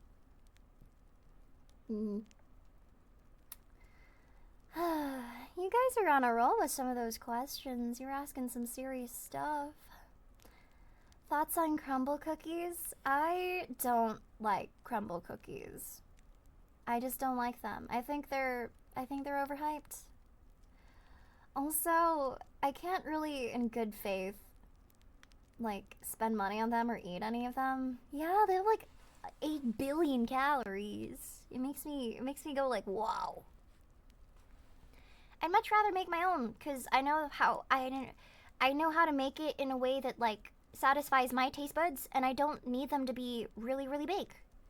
I can just make like little mini cookies, and that's what I like is like the little mini cookies. My favorite cookies are I don't know if I have like a favorite. It just needs to taste good. It literally just needs to taste good. What is your opinion on no-bake cookies? I mean, if they work for you, I'm very traditional when it comes to my cookies, though. Yep. Thanks for the 8 months, Mort. Welcome in. I like cookies that taste good. Needs to be a good cookie. Sugar cookies. I've had some good, some bad. Some good, some bad. Do you have any advice for date planning? Not really. That's one of the questions that's like very contingent on like the type of person that you're planning on going on a date with. If they're the kind of person that prefers to be spontaneous, if they're the kind of person that prefers to have an itinerary. Those are all contingent on factors that I just do not know, and those are the kinds of things that you should be asking them, I would say. Yep. Thanks for the 7 months, Shadow. Thank you. If you ever go to Subway, what would you be your go-to order? I wouldn't go to Subway because I don't like when people I don't know assemble my sandwich, even if it's in front of me. I'm very skeptical of anybody assembling my sandwich in front of me. I gotta do it myself. It's a very weird hang-up of mine.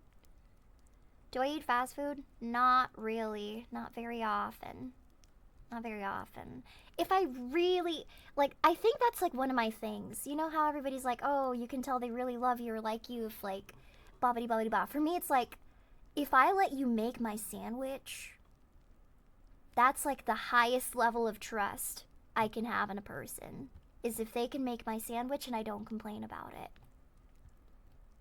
Only sandwiches specifically. I'm totally okay going to restaurants. I'm not picky about anything but sandwiches. Sandwiches specifically. Just because I've been duped before. They've described a sandwich on a menu without explaining that it also has this sauce or this on the side. And it's like a mystery. I don't want to have to unpack the sandwich to see what's inside of it. Like, if they're gonna, they need to tell me exactly what's in the sandwich. But because it's like this, how am I supposed to know? The thing is, like, I can eat burritos just fine. It's specifically sandwiches and burgers specifically for some reason. I don't understand.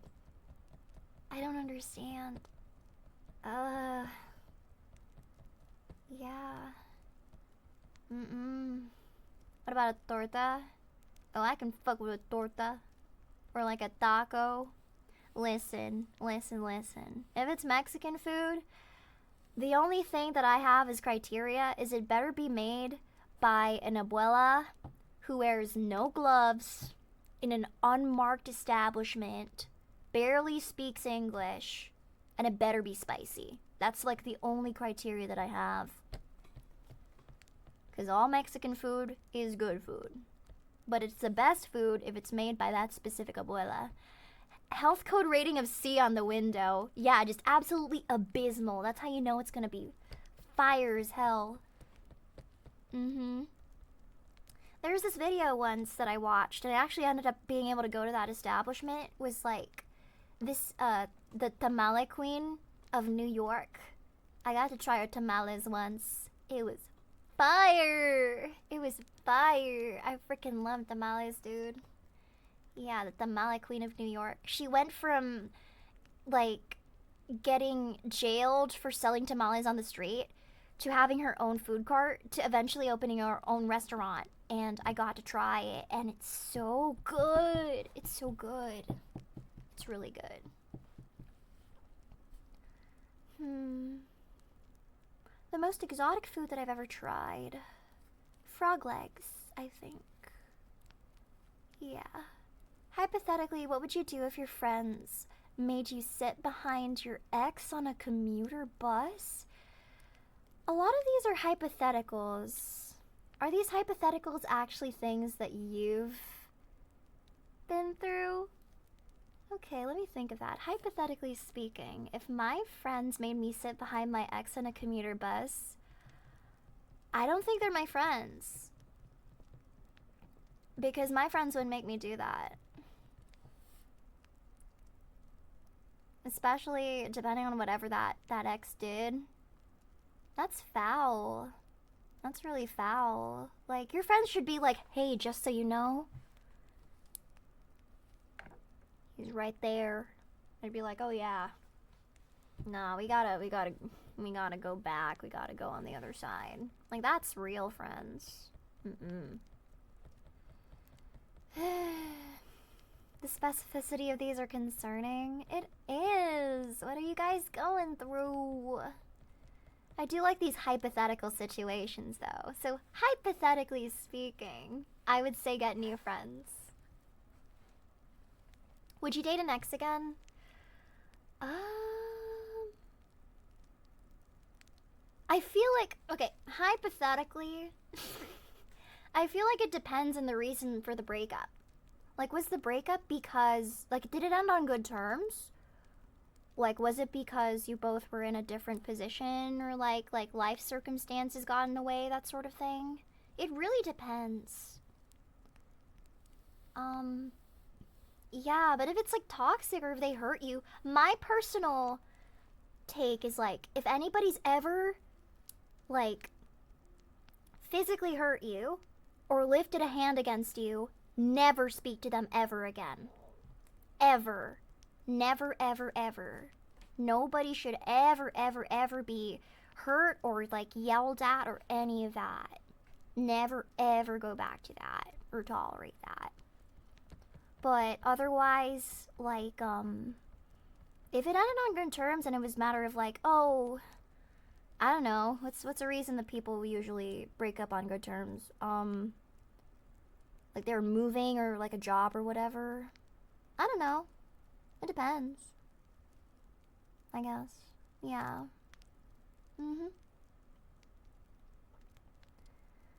How would I hypothetically close Squidward's bag of carbon monoxide in the Krusty Krab? By getting Squidward to do it. You get Squidward to do it. These are good questions. These are really good questions. Allie, what sequence would you say I should use to tune a rough idle on a 1967 Mustang Fastback? Do you start by checking for vacuum leaks or do you jump right to adjusting the ignition timing? I would say jump right to adjusting the ignition timing, cause, yeah. I appreciate that you gave me options to choose from, because I'm just like, no. Yeah. How would I hypothetically give a dragon all my money? By not giving the dragon all your money. Buh. Nice try. How do you become less morally gray as a person? By taking harder stances on things, and by allowing yourself to have opinions. It's okay to have opinions. Not all of them should be shared, though. Especially not debated on the internet.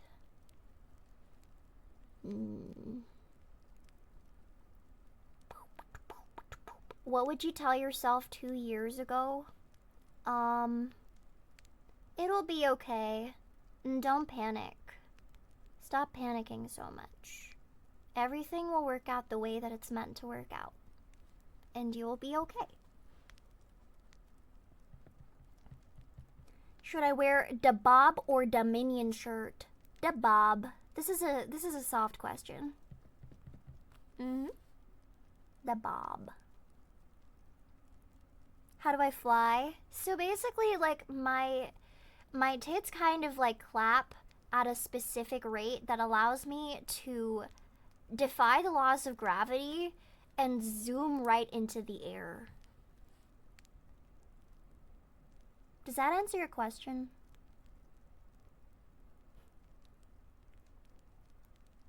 Yeah, because I used to have wings, but then I was kind of like, you know, it's a little too... It kind of is a little too much with my current design. Especially because I have, like, the shawl and everything, so... Had to make some arrangements. I didn't rip them off. I can summon them. I can summon them in and out. How do you deal with burnout? I think I had a really, really good... I would answer this question, but I think I had a really, really good answer, like... I think 40 minutes into this VOD. So, and I don't think my answer can get any better than that. So I would highly advise you to look, like, maybe into, like, 40 minutes of this VOD, because I think I had a really good response, but I forgot what I said. I forgot what I said. Favorite Red Velvet song? My favorite title track is Feel My Rhythm, but my favorite B-side is either day one or lucky girl or stupid Cupid. How do I balance being nonchalant and really caring about stuff? By allowing yourself to care about stuff without losing yourself in the process. Because, like, you're allowed to, like, be chill and also, like, give a fuck. I think a lot of people mix up being nonchalant with not giving a fuck. And that's simply not true. You can be chill and give a fuck. If anything, that's the best way to be. So, I can't really, like, put a specific number to it, but just know that it's possible. Yeah. It's kind of like not to get philosophical with it, but this is my best example of, like, just, like, people misunderstanding things, or, like, people taking the extreme version of something to be, like, what is, like, actually being said, and, like, kind of missing, like, the nuance of what's being said. So, like, think of, like, you know how Nietzsche... You know how Nietzsche says life is meaningless, or, like, God is dead? Should I go on this tangent? No, okay, like, when Nietzsche says life is meaningless, he's not saying be a doomer the way that a lot of 16-year-olds who co-opt Nietzsche's philosophy think he means. Like, that's not what he's trying to say. What Nietzsche is actually saying is that because life has no meaning, the way that we can... You know what Nietzsche is? He's saying that, like, you can forge your own path. It's kind of like how... Like, you know that meme where there's, like, I'm trying to explain this in, like, a way that like, makes the most sense to me right now, is, like, you know that meme where there's, like, the one guy who's like, life is meaningless, and he's all doomer? And then there's like another person right next to him who's like, life is meaningless, and she's, like, celebrating. It's kind of like that. Nietzsche was actually, like, trying to say that, like, when he says life is meaningless, he's saying that that's something that you should, like, be rejoicing about. That's something that you should take as, like, a good thing, because you are not... Like, a lot of, like, worry and a lot of anxiety and a lot of burnout and a lot of the negative feelings that people experience on a day-to-day basis come from all of these, like, meanings that they attach to specific things that are going on in their life. Like, these goals that they set for themselves. Like, the only way you can really free yourself from that is realizing that, like, it really isn't that big of a deal. It really isn't. It really doesn't have the kind of life-altering consequences or, like, soul-defining consequences that you think it has. You can also get into Buddhist philosophy to learn more about it, but, like, all that being said, I feel like a lot of people's questions are kind of going to be about, like, getting over burnout and finding purpose and finding meaning and finding motivation, and that's kind of, like, I don't know, like... Those are always the hardest answers to answer for me, because I feel like my those are always the hardest questions to answer for me, because I always feel like my answer, like, kind of changes, because none of us have meaning or motivation right now. And, well, can you really blame anybody? Like, can I say that I have meaning or motivation? I know what I really want to do. Whether that gives my life meaning or purpose is, like... It depends on how I'm feeling that day. All I know is that, like, for me right now, my purpose and meaning seems to be voice acting and making entertainment that people can, you know, hopefully have a good time with and feel good about consuming. That's a purpose that I think I've kind of dedicated myself to. Whether that'll be my purpose for the rest of my life is really up to me. And, like, that's the beauty of it all, isn't it? That it can change and that, like, it can evolve into something different. I don't see it changing, because I know for a fact that, like that's a decision that I make, right? That's a decision that I make. Again,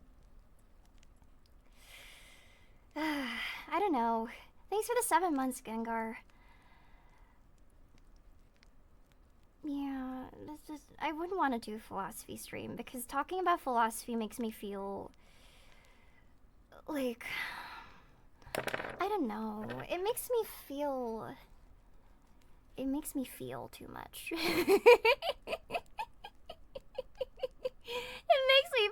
too much. It makes me feel too hard.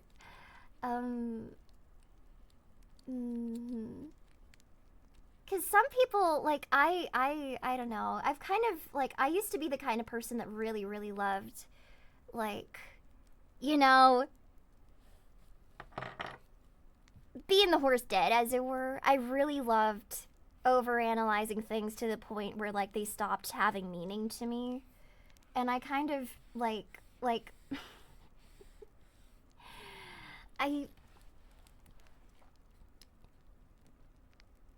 you know how, like, you know the famous quote, the only truth is knowing that you know nothing?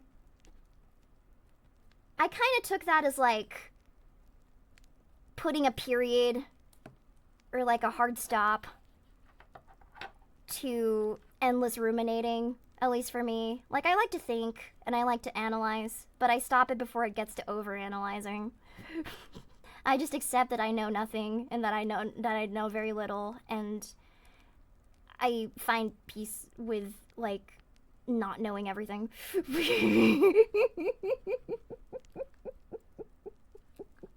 I take it very literally because it makes me happier that way. You think university is something everybody should try out? Not everybody. Not everybody.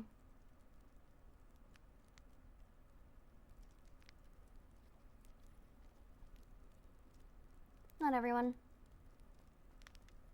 How do you calm yourself from overthinking about what other people think of you?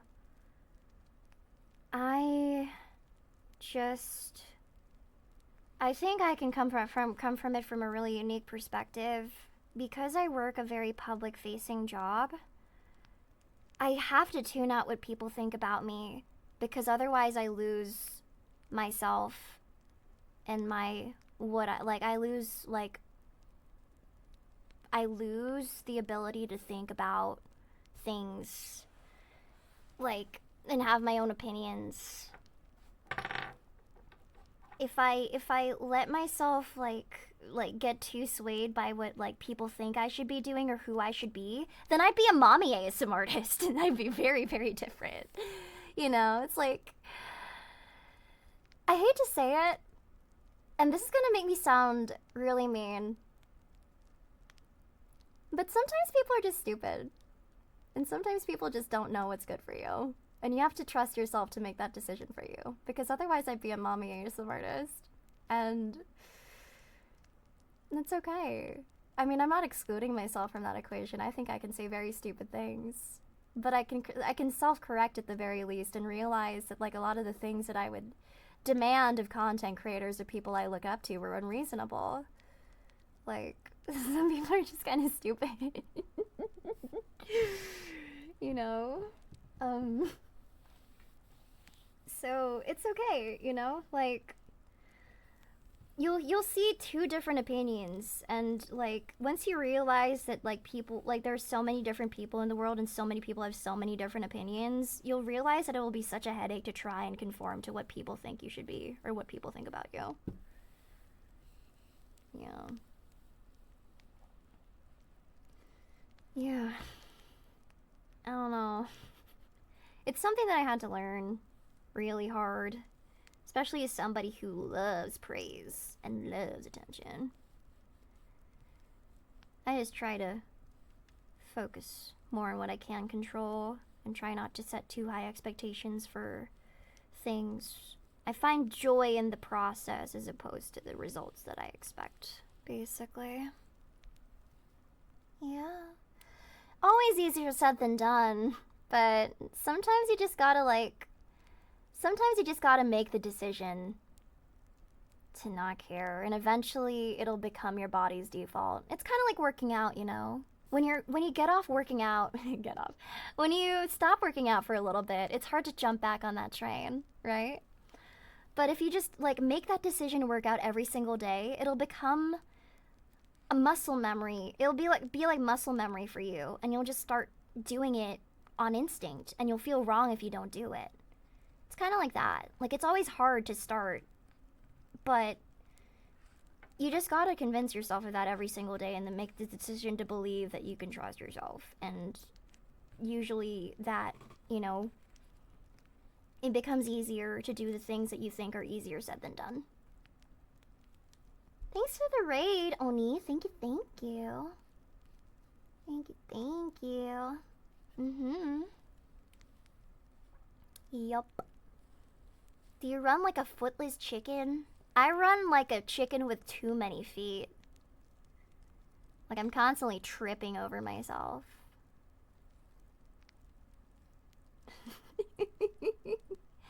I don't believe in star signs, but I like to indulge little like spirituality things like that sometimes, because when a person that like I'm friends with really vibes with it, I feel like it lets me learn more about them as a person. So like I'm friends with a lot of girls, and a lot of girls love astrology. They're all about their star signs, and Venus rising, and Mercury is none in Jupiter, or whatever it is. And I don't know any of that hoodoo voodoo, but I like to learn about it and indulge it because it makes my friends happy. So, yeah, to answer your question, I don't really know much about astrology, but I'll indulge it if, like, my friends are really into it. Yeah. How do you write realistic dialogue for your scripts? I just love writing. I just love writing, and I practice at it. A lot of good writing also transfers to character acting and just like being able to flesh out scenarios that can convince the reader that they're true. And I kind of just make that my goal whenever I act or whenever I write, is like, if somebody read this or if somebody acted this out, would the viewer be convinced?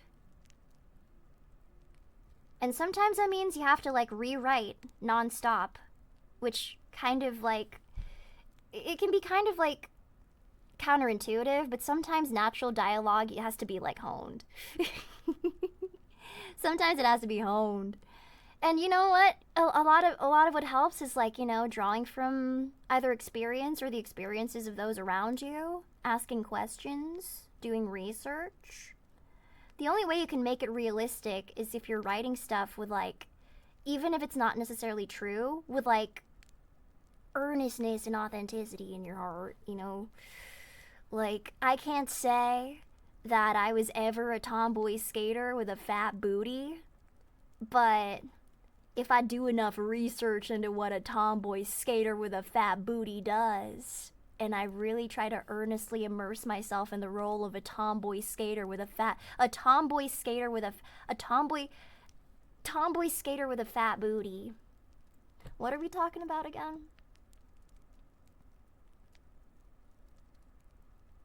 Yeah. Don't worry about it. If you were in the mines and find a cavern full of gems and crystals, what gem or crystal would you take? The most colorful one. Stop asking me these questions. People are gonna join the stream and think that like Allie, are you on something? I'm not. I'm really not. I'm just spitballing. I'm just spitballing. This is just how I talk. I think that also helps. Is like, if you want to write realistic dialogue, trust yourself to write stream of consciousness. Just type things to get it on a page, and eventually maybe one of those things will stick. Allie, realistically, if you couldn't do VA, what would you try to do? I don't know. It's hard to say. Like, I kind of put all my eggs in one basket here. I really did. It would be some kind of creative work. I definitely probably be writing, and just anything that allows me to be creative and come up with stuff, because that's just how my brain works. I'm not wired to do anything super technical or by the book at all. It's just, I live my life almost entirely run by like my intuition and my feelings. So I wouldn't be able to do something that's super like technical. I don't have the personality for that. Mm-hmm. A movie director? Fuck. It's really funny, because like all these content creators want to become movie directors now. I don't know if I can fully trust myself with a scope of project that big yet, but it'd be fun. Probably a lot more fun than it actually is. But, I mean, there are lots of people who love it, so there's probably something to it. Do you take time for yourself every day? Not as much as I should, but I do slate out Saturdays as my break day. Just to, you know, stay sane. Yeah. Mm-hmm. But, I need to slate more time for myself, I would say. Mm-hmm. Drop your chicken Alfredo recipe if it's so good then. Prove it. Prove it to me. What do you do with your Foley props after the audio is done? Do you reuse them, or is there a dedicated room in your house just full of random stuff? So, yes and no. I do have a room that's basically just a lot of props, but I do reuse a lot of it. I try to be very intentional. Because, if you look at the average Foley artist's studio, it's not as big as you would imagine it is. Like, for anybody that's making sound effects for video games or whatever, if you look at their studio, they do have a lot of stuff, but it's hardly ever, like, a billion items. It'll probably be, like, dedicated bins of stuff. So, like, even with just a single piece of tinfoil, you can make crushing sounds, you can make electricity sounds, you can make like thwacking sounds. You can make so many things with just a single item. And so, like, you have to get really creative. You have to get really creative. Can we get a house tour? I'm not Sabrina Carpenter. Do you ever think of decorating a room with all the props that you have for your audios? God, I would, but then I'd look like a lunatic. I look like a lunatic. The most versatile item that I own for Foley is probably, it's very weird, but it's this piece of wood that I have. It's very flexible. I've used it for swords. I've used it for transitionary whoosh sounds. I've used it for a lot of different things. It's like a very pliable piece of plank, like kind of wood thing. It's like plywood. Yeah, I don't really know what it's called. But it's something. It's just very like, it's very thin. Like it's about to break.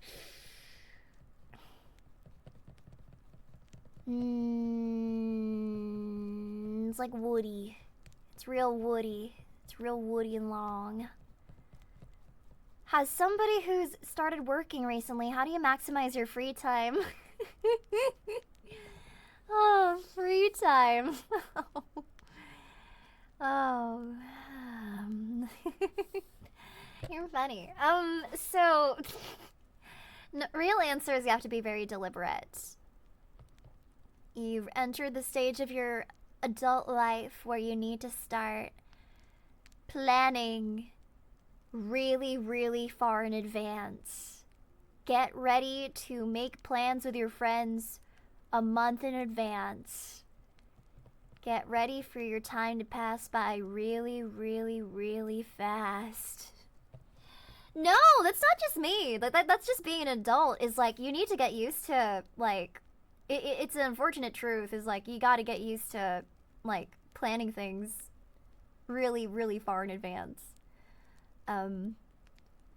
Yeah, like, that's really a lot of it. I would say, try to build routine into it. There's a, like, it seems lame to kids, but you can almost understand why, like, adults have things like, you know, bingo night or poker night or whatever.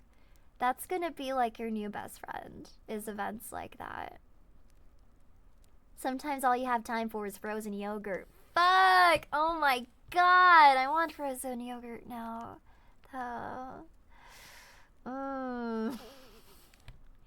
No, I can't get it because it's late and it's almost midnight. And that means no more froyo for Ali.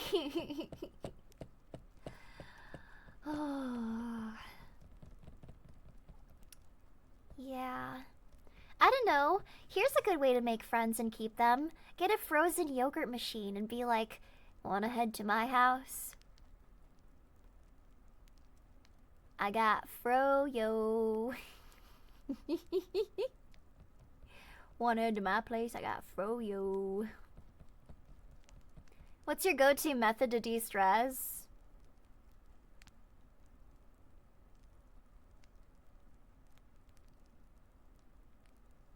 I love froyo.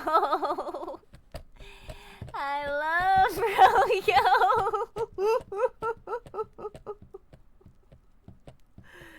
I love froyo.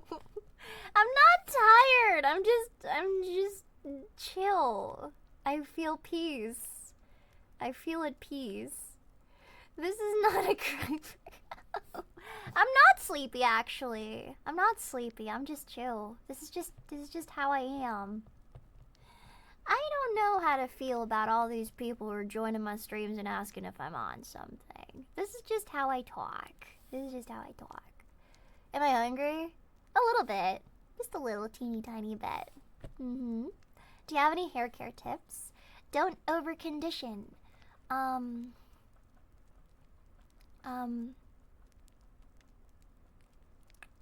Well, honestly, I can't really give too many tips without knowing what your hair type is. So it's hard to say. There's the general tips, like, you know, like don't be a greasy mess. Wash your damn hair. You know? Maybe get fancy with it. Invest in hair masks. Eat well. Drink a lot of water. Honestly, half of good, like, skin and hair care advice is just, like, drink water and shower. Replace your bed sheets and your pillowcases regularly. Eat a good diet. I don't know if you know this, but like I used to have a big hyperfixation on like 40s, 50s, 60s PSAs and infomercials where they would have really old-fashioned things like, this is what it means to eat well as a young woman in the 40s. And like a lot of them are like really, it's really good advice for just taking care of yourself. It's just like, you know, eat balanced meals. Get your nutrition in. Exercise, drink water. That's a really big part of the battle, is drinking a lot of water. Consume 4 to 6 glasses of wine per day. Exactly. If you're not drinking 4 to 6 glasses of wine, then you're not doing it right. Yeah. The only thing that I would get, like, that I think that, like, 40s, 50s, 60s infomercials get wrong is they really want you to eat butter. They really want you to eat butter for some reason. They're like, butter is a very big part of a balanced diet. I don't like butter. I that's the one thing. Like, I visited America a few times, but I don't really like the American breakfast very much. And that's because it uses so much butter. And I know that's a hot take, but like it uses so much butter that sometimes like I'll eat something and I'll be like, oh, it's like a mouthful of butter, and it makes me feel really odd. I didn't really grow up with butter like that. Smoking 3 or 4 packs of cigarettes per day will clear your complexion naturally. I mean, I think the Japanese still kind of think that. They've got like smoking rooms and shit. And they live super long. I'm not saying anything, but, like, I'm not saying anything. I can't smoke. I'm a voice actor. Do you not live in America? No, I don't. I live in Canada. Gotta take care of that, boys. I can't vape either. I also don't want to. There's nothing lamer, really, than in your 20s, you know? That's that shit you do when you're like, you know, a teenager. And then you regret it. But I didn't really do that either. I was a bit of a goody two-shoes. When was the last time you knew you were being marketed to but you didn't care? Love and Deep Space Shenzhen ads? Love and Deep Space, if you don't know, is a gacha game for women. And you know how you guys have waifus? Like, Love and Deep Space is like 5 beautiful husbandos. Whenever I see anything Love and Deep Space, I know for a fact, like, that game makes money. That game made like several tens of millions of dollars in a single month just because of how crazy fangirls get over like events and exclusives and stuff like that. And I fall for it.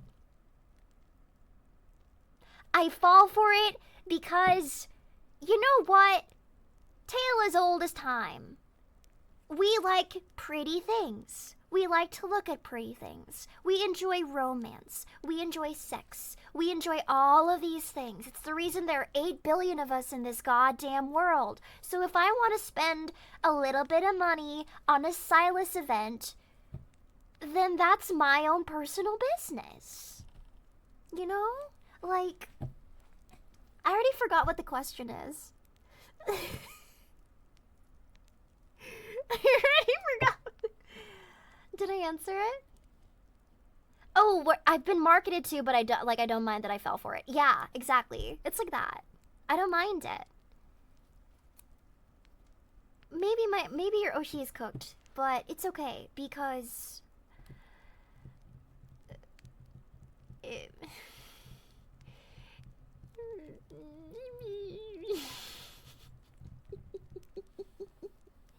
like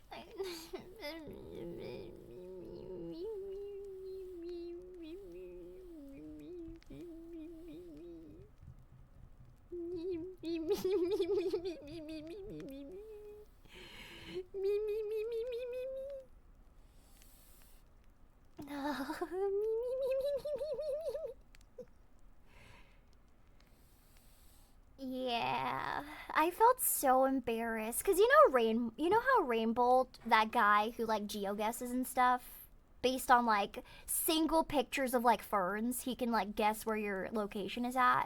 I'm like Rainbow, but for Love and Deep Space gifts. I'm like Rainbow, but for Love and Deep Space gifts. Like, if you show me even like a single screen shot of like a scene in Love and Deep Space, I'll be like, that's Caleb's event from 2 months ago. That's the Silas Riveting Lust event from a month ago. And like, I just lock in and I'm just like, I do that thing where he's just like staring intensely and you're just like,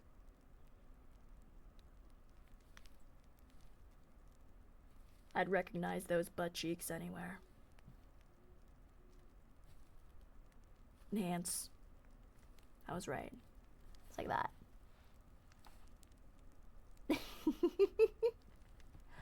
What even is the gameplay of that game? Listen, there's a lot of gameplay to Love and Deep Space. Next question. Let's see.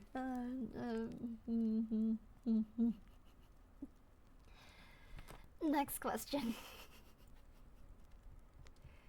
It is safer Twitch. And the next question. There's combat mechanics in Love and Deep Space too. Like, it literally starts with a combat scene. There's combat mechanics in Love and Deep Space too. Are they good combat mechanics? Next question. Well, there's the Otome aspect of it, but there's also like combat and stuff. Like,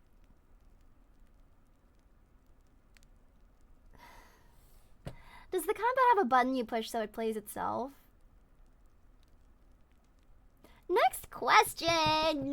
Next question! Am I getting pruny? Hello? Does that look pruny to you? Does that look pruny to you? Huh?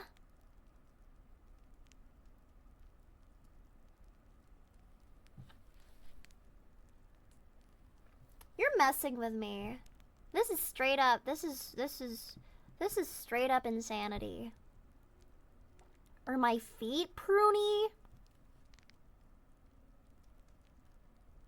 You can't just be asking that. You can't just be asking that.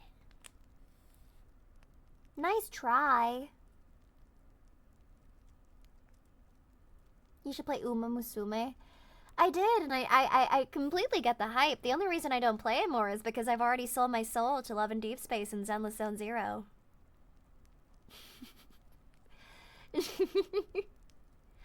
It's a matter you need priorities. Like, you need to delegate your time. You know that guy who was asking, like, how do you maximize your free time? You need to learn sacrifice. You need to learn loyalty. You need to start making intensive, deliberate decisions. Because otherwise, it won't work. It won't work. You'll have time for nothing. I don't play much, like, gacha, and I've actually gotten a lot of things in Love and Deep Space without having to play, like, or pay anything. But I'm very deliberate with the games that I pick. Very deliberate. Yep. You've sold your soul to Persona? Well, of course you've sold your soul to Persona. The only way to play Persona is to sell your soul to it. That's like hundreds of hours of gameplay minimum. Jeez. Of course you sold your soul to Persona. That's how they have like, Persona basically has like a captive freaking, like player base, because they have to, like, play it for, like, thousands of hours.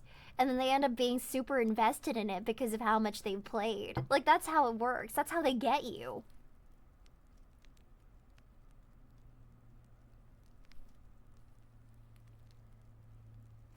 But didn't you sell your soul to Skyrim? Yeah, but... yeah... and also Stardew Valley.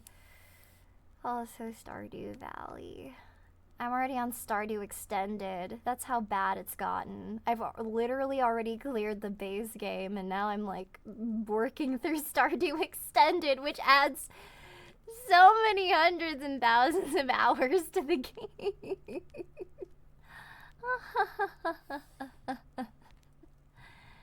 Good lord. 1 billion more hours. Imagine you weren't Wankies. Imagine you were Allers. Ew, gross. Ew. Dear God. That's disgusting. Tune into our next episode, Allie Fights Addiction. I have an addictive personality, but I'm not, like, addicted to any of these games to the point of, like, canceling plans just because I want to play it, you know? It's because I don't have any plans, so I don't have any plans to cancel. I can just play the game. Oopsie.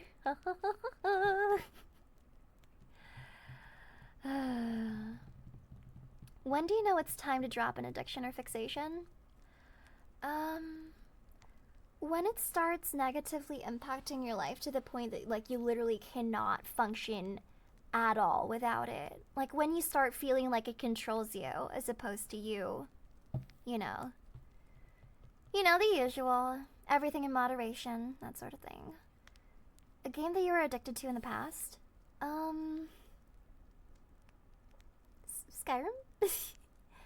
I feel like I mentioned a lot of my great loves. Rune Factory always finds a way to claw me back in. I had a really long Rune Factory phase in December of last year. I remember I got some of the Wankies in on it, and it was really fun. I always find a way with Rune Factory. I think, really, to get me involved in a game or to get really immersed in a game, it needs to have romance. I need to feel like I'm working towards something. It needs romance. It needs a dating sim aspect. It needs that.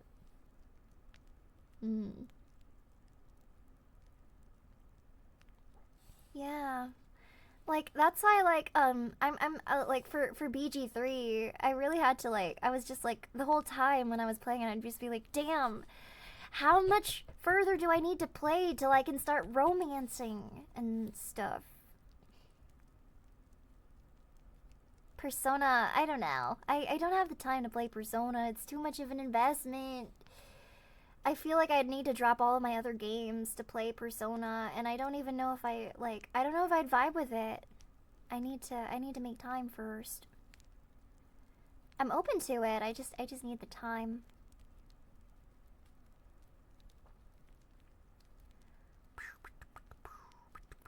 Yeah, I already got my other time sync games. I need to drop my job. You think so? Yeah, and I'm kind of fond of my job. I don't know if you can tell. I'm kind of fond of my job. Do I like Fire Emblem? I do. I do like Fire Emblem. I gotta say though, I kind of fell off of it just because I got sucked into other games, but it was never a fault of the game itself, if you know what I mean. So yeah. I do love me some Fire Emblem. So many games. Oh, you know what I do feel creeping up? My Minecraft phase. I feel it creeping up. The yearly Minecraft phase is coming up. It's coming up. You know what that means. It means another wanky Discord server. Let's fucking go. Every summer, you know it gotta happen.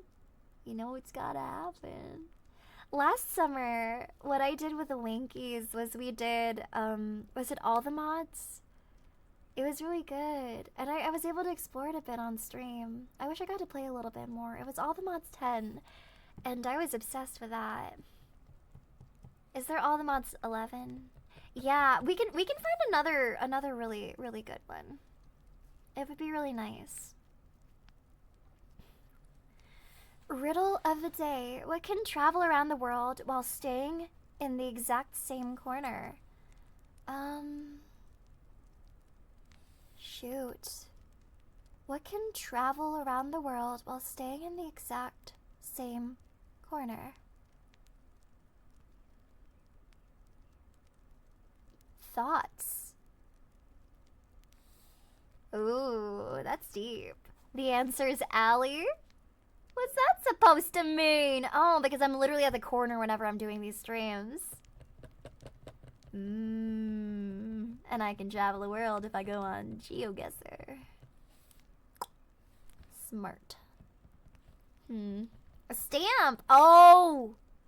I think that's the answer. A stamp. I think that's the answer. Stamp. Yes! Good job! Good job, everybody. Good job. Ooh, thank you for the riddle. I think that woke some of us up. Thank you, thank you. Do I have a favorite joke? You know, I've stopped doing self-deprecation as much, so I'm not gonna say me. I'm not gonna say me, because I've gotten over that. I don't self-deprecate or self-blame anymore, and it's made me a better person. So, my favorite joke is fart reverbs. I think it's always funny.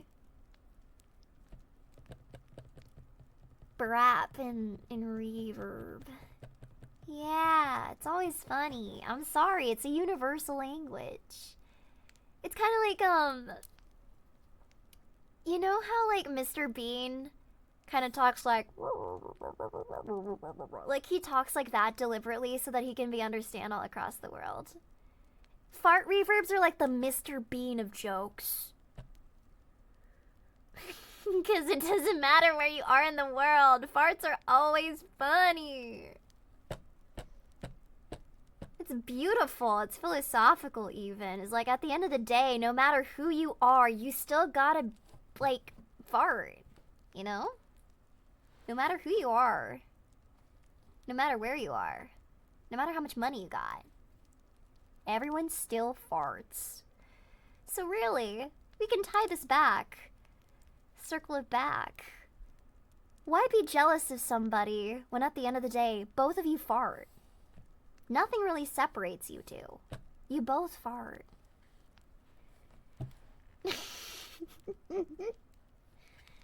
I think I just solved insecurity. There you go. What about height? I mean, everybody's the same height when they're horizontal, if you know what I mean. That was in reference to sex, not being dead. I just wanted to clarify.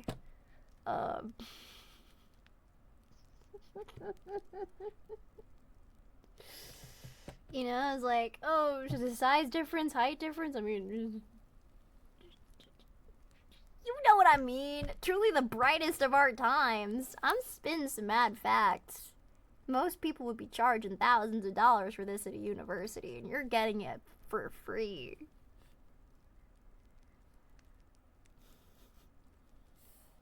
Yeah. Hi, Poppy? What do you mean, hi, Poppy? Uh-oh. Hey, Poppy. It was good. Hi, hello. Hello.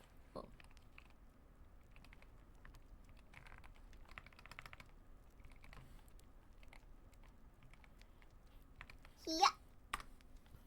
Shout out. Hello. Poppy is one of my beloved pink anime girls. She's so talented. Good voice actress, very funny, goated at horror games, and an all in all amazing human being who you should follow right now. Thank you. I'm just giving chat life advice because for some reason we all kind of agreed that that was a good idea. Hi, Poppy. Poppy's crazy. Poppy's crazy. But yeah, I think this has been pretty good. I mean, this has been an okay stream, right? I think this is going amazing. This is great. Oh, she hates us.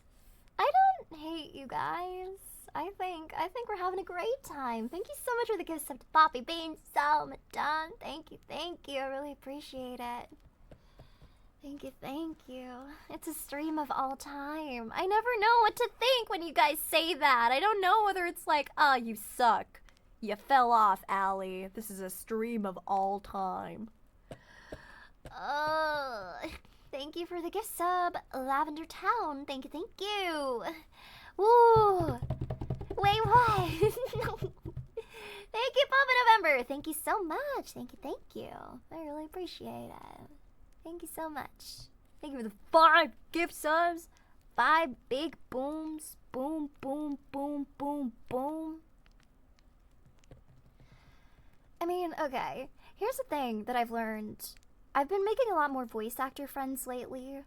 And a big common trait is that I've always kind of struggled with small talk. But it's not because I don't like doing it. Thanks for the 31 months, Lavender. I really appreciate that. And awesome. Her name is like Mallory, right? That's awesome. I don't like small talk, but I think specifically the reason I don't like small talk is because of how inauthentic it can often feel. And I really struggle with anybody who comes off as like they're trying to be somebody that they're not, or they're trying to be like, I really don't. As I've gotten older, I only really get to, I don't really get myself excited for conversations where I know it's all, there needs to be like a touch of, like it needs to be genuine and coming from a genuine place. And because of that, like, I tend to be friends with people who I can have really long conversations with, but specifically like the conversations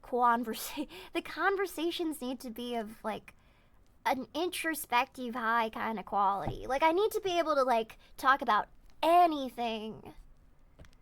And I think that's like, I like streaming specifically because I like that I don't have to like bother with small talk because if you're in my community, you already know what my personality is like, so I get to kind of say shit. Just say shit. And I really, yeah. I just prefer that personally. I can't really bother with, yeah. Yeah. Yup. If one person doesn't know what to say, there's a bunch of other people to chime in. Yeah. That's true. Like lurkers. Apparently like there's some streamers who call out their lurkers. I can't think of anything that's like worse. Calling out your lurkers. That's so weird. I love the lurkers. Sometimes people just want to listen and that's okay. You're not obligated to participate. Calling out lurkers is so freaking weird. Lurkers can just be chill. Y'all are great. Oh no, you're seeing my fidgeting happening in real time. Let me put that down. Okay. Ooh. Yeah. Double-edged. This isn't even a Lego. This is the little doodad.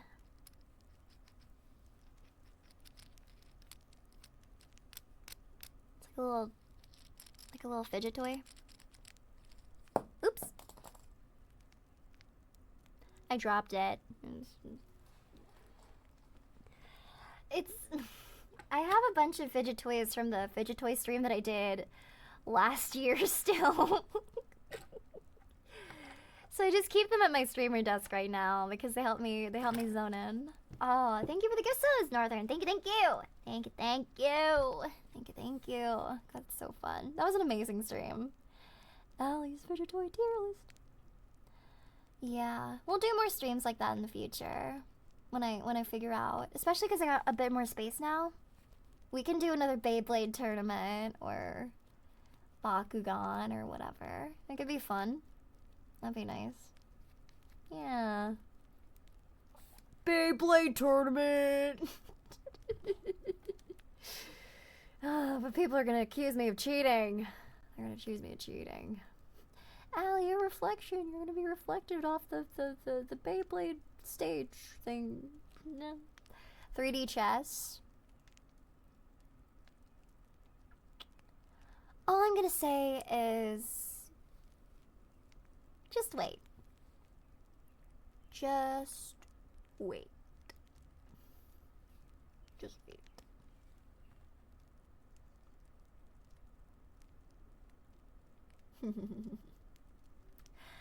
God, wait, can I say this? I want to give a shout out to V3D, my 3D modeler, because he's so talented. Like, this is so good. And specifically the facial tracking, I'm so obsessed with it. Cause tell me this, why can't I just, like, I can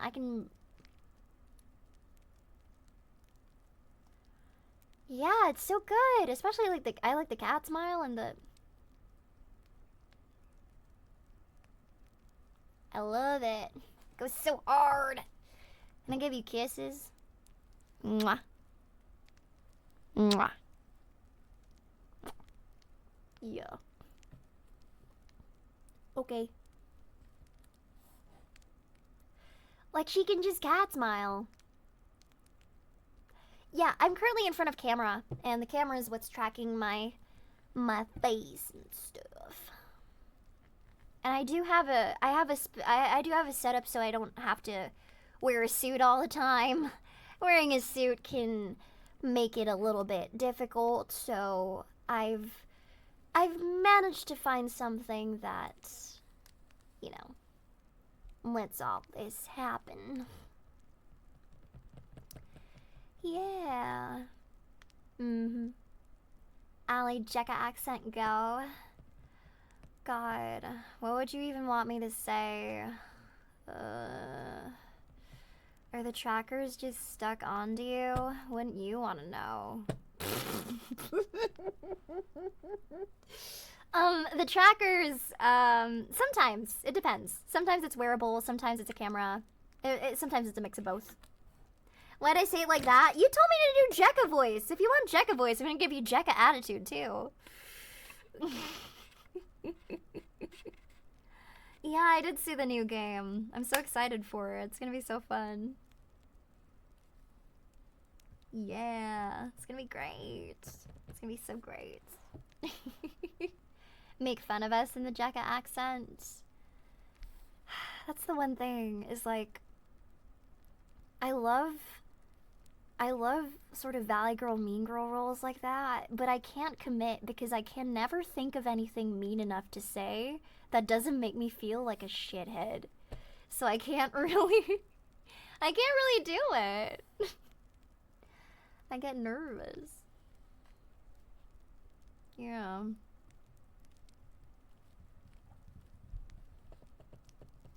Like, have I thought mean thoughts? Yeah, I thought mean thoughts before, but I kind of struggle to, like, do it off the cuff, you know? And it's not my bag. I could work at it, though. It would require a lot of intensive study. Do I have track dots on my face? No! Oh my god, if I had to have track dots on my face... Actually, yeah, that's a really good point. So I've had to learn a lot about facial mocap and just mocap in general because of this new venture into 3D. And the good news about being an anime VTuber specifically is I'm not trying to track my nose scrunches and like my specific like this and this and that, like the way that you would track a hyper realistic face for a game like, say, Detroit Become Human. In Detroit Become Human, they use suits very similar to what I have, but they also have to wear like dots, and it's because they have to track the faces too. And those are insane. That's hardcore. That's some like AAA freaking game studio shit. I have a helmet, but that's it. And I'm not wearing it right now. I'm not wearing it. Like, I want to be able to use 3D as much as possible. And so that means like I got something completely separate. I got a camera. I don't have anything on my face right now. Wear your helmet. What if you fall? If I was wearing a helmet, then I get sassy and bratty because the helmet starts to feel like kind of it weighs on my head after a while, and so I start getting like really like mean. Whenever I'm like in the heat for a long time, or if I'm tired, or if like I have a headache, that's when I start to get like kind of mean. And I don't want to do that. So I try to make it as pleasant an experience as possible for myself. Yeah. All that stuff. You plan on eating anything good? Shit. I was gonna pull it, actually. What should I have? Let me see. The helmet makes you feel constricted. It does. Okay. So, I haven't had katsudon in a while.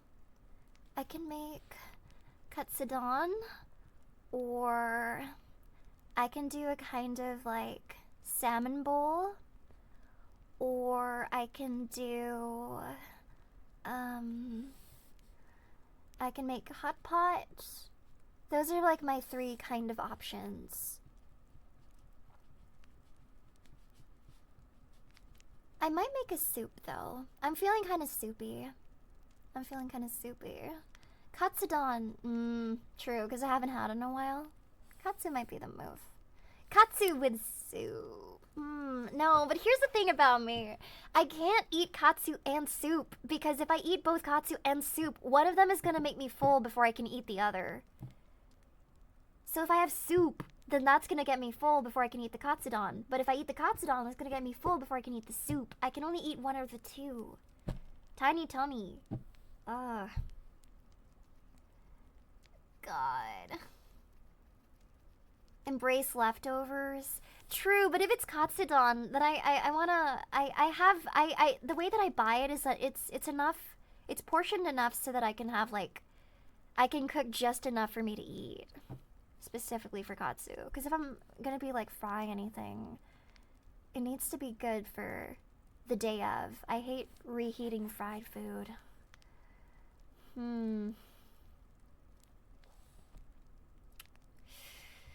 How many portions and how many calories in one portion of katsudon? For me specifically, I don't deep fry it. I use a very shallow, I fry it very, like, in a kind of very shallow way, so I try to stave off too many of, like, the calories from the oil.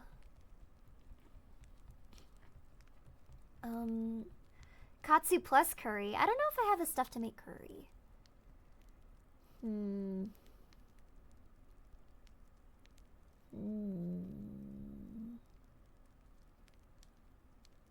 It's a good question.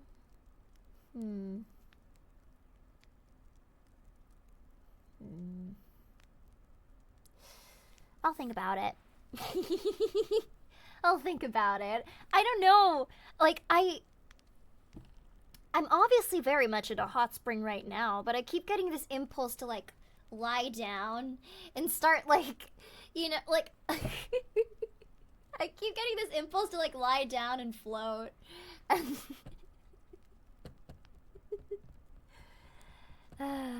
can do that. Like, that's usually what I'll do, like, a pool is, like, for 30-40 minutes, I'll just be, like, floating on my back, staring at the sea, like, the sky. I can do that for a long-ass time. Backstroke's my favorite stroke because I like being able to like, breathe the whole time.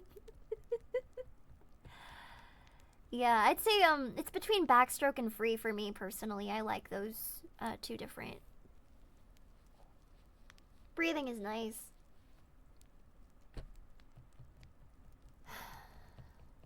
Girl can't say anything without it being taken out of context.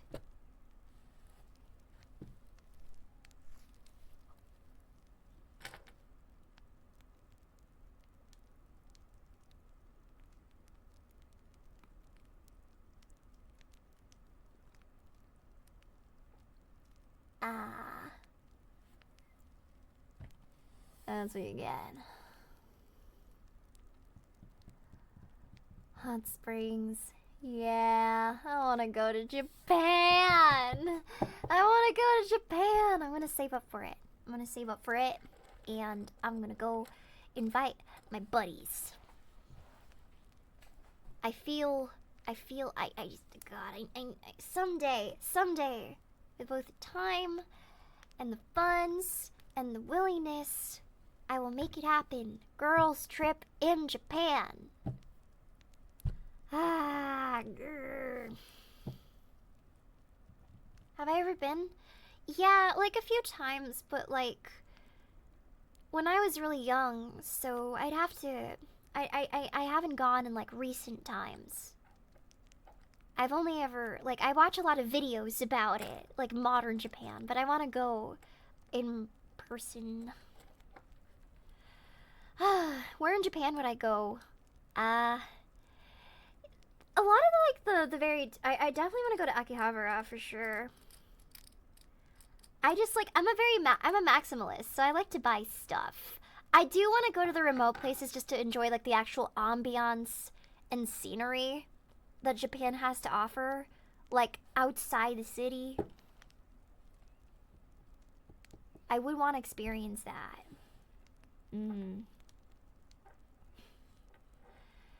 Yeah, there's a lot of different things. Did they ever end up making that Poke Park? What was it? You know how like Pokemon was trying to come up with something like Legoland but for Pokemon? Did they ever end up making that? Where they're like, you can meet Pokemon right now. I think they're still making it, but whenever that opens, I want to go there. I'm such a freak about Pokemon. I love that. I love that so much. Ooh, yeah. I just want to eat anything and everything. I want to go to a combini. I wanna be a super disgusting weeb. Yeah. I have a bunch of friends who live there and are actually like in the anime like voice acting industry, so I'd be able to I'd be able to visit them. Like they've offered to give me tours and stuff before, so I want to take them up on that offer. It'd be really nice. It'd be really nice. God, the number of voice actors I know who moved to Japan is crazy. It's really crazy. Call me a weeb all you want. I just like things. And I didn't realize that was illegal now. Thoughts about the Shrek 5 trailer? I hate to say it, but as somebody who's trying to kill the cringe inside me, the Shrek 5 trailer did not pass the vibe check. It did make me cringe. I'm sorry. I hate to say it. I'm very anti-cringe culture, but the Shrek 5 trailer has unfortunately betrayed that. I have to make an exception for it. The Pokemon Park opened in February this year. Oh, I gotta go. I gotta go. Oh. Wanky Poke Park trip. I'll have you on like a little roly, and I'll wear like a full hazmat suit. I'll have you on like a little roly iPad or whatever. Oh. The logistics alone are terrifying. But when there's a will, there's a way. When there's a will, there's a way.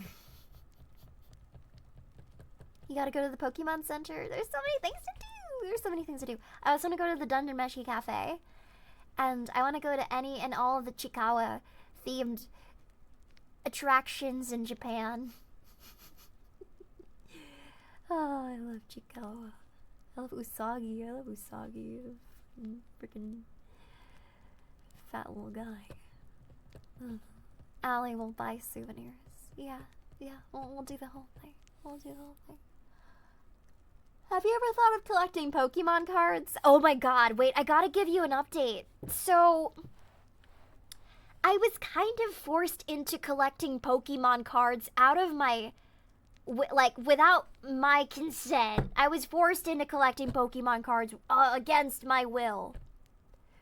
And that's because I ordered something off Etsy, and then it arrived in a box with a full binder of Pokemon cards, and they were like decent cards. Like that was like an actual collection of cards. I got them checked like by my friend, and she was like, that's a real set of cards. And so I kind of unwillingly became a Pokemon card collector overnight. I tried to return it. I tried to contact the Etsy sellers and be like, yo, I don't know why this is in here, but I didn't order that, and I'm wondering if maybe you misplaced it. Disappeared. The seller was gone. Message did not even go through. And yeah, so I don't even know. Sounds like fate to me. It's a sign. I have too many addictive and expensive hobbies as is. If I get into Pokemon card collecting, it's over for me. Though I guess I could, that is good ASMR opportunity. Opening packs of Pokemon cards. No, don't. Allie, don't convince yourself. Don't, stop it. Stop it, do not. Bad. Good lord. It calls to me like a siren because I know it's like its own thing. I know it's its own thing outside of like mainline Pokemon and whatnot. But as somebody who has been really into, like, I was really into the anime. I was really into the manga. I was really into like pretty much every single game that they've released under the sun. I've played almost every single Pokemon game I can think of. The only thing that I never got into was the trading card game. And I know it's its own separate thing, but like, How high are we? Completely sober. Completely sober. I don't get high on stream. Yeah. Wait, if you buy packs of Pokemon cards for ASMR purposes, can you write that as a tax write-off? Yes, you can. When I buy my Legos, I pay for it on a specific card so that all of it counts as business expenses. And as long as I build them on stream, it counts as for business. And we will be building more Legos on stream as well. There's the Lego Rayquaza set that's coming out soon. I believe in August on August 1st. I'm gonna be building that. But I can already imagine, like, once pre-orders come out for that, it'll be gone. Like, almost immediately. Oh. Yup.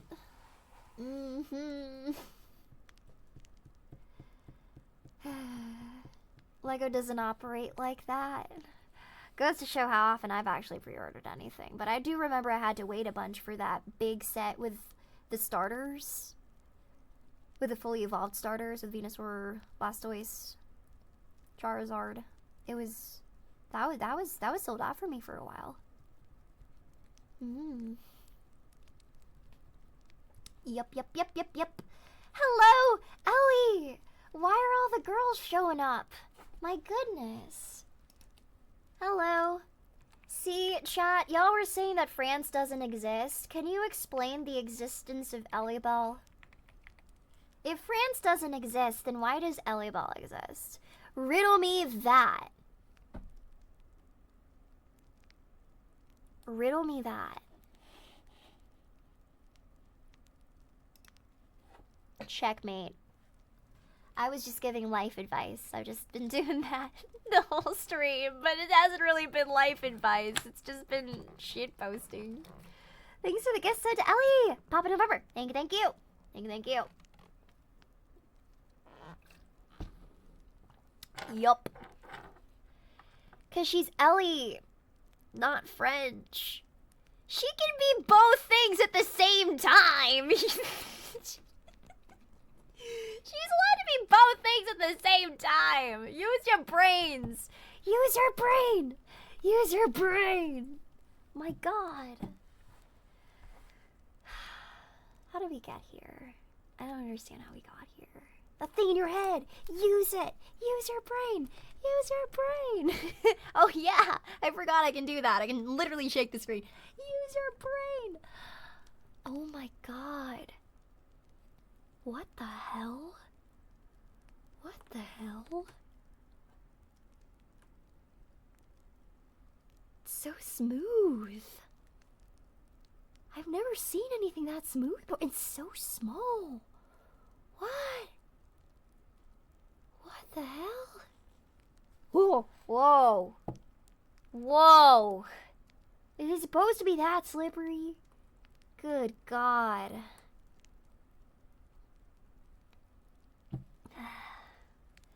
Is the hot spring hot, or is the dragon making it hot? Dude, you can't be showing up and saying stuff like that. I get nervous.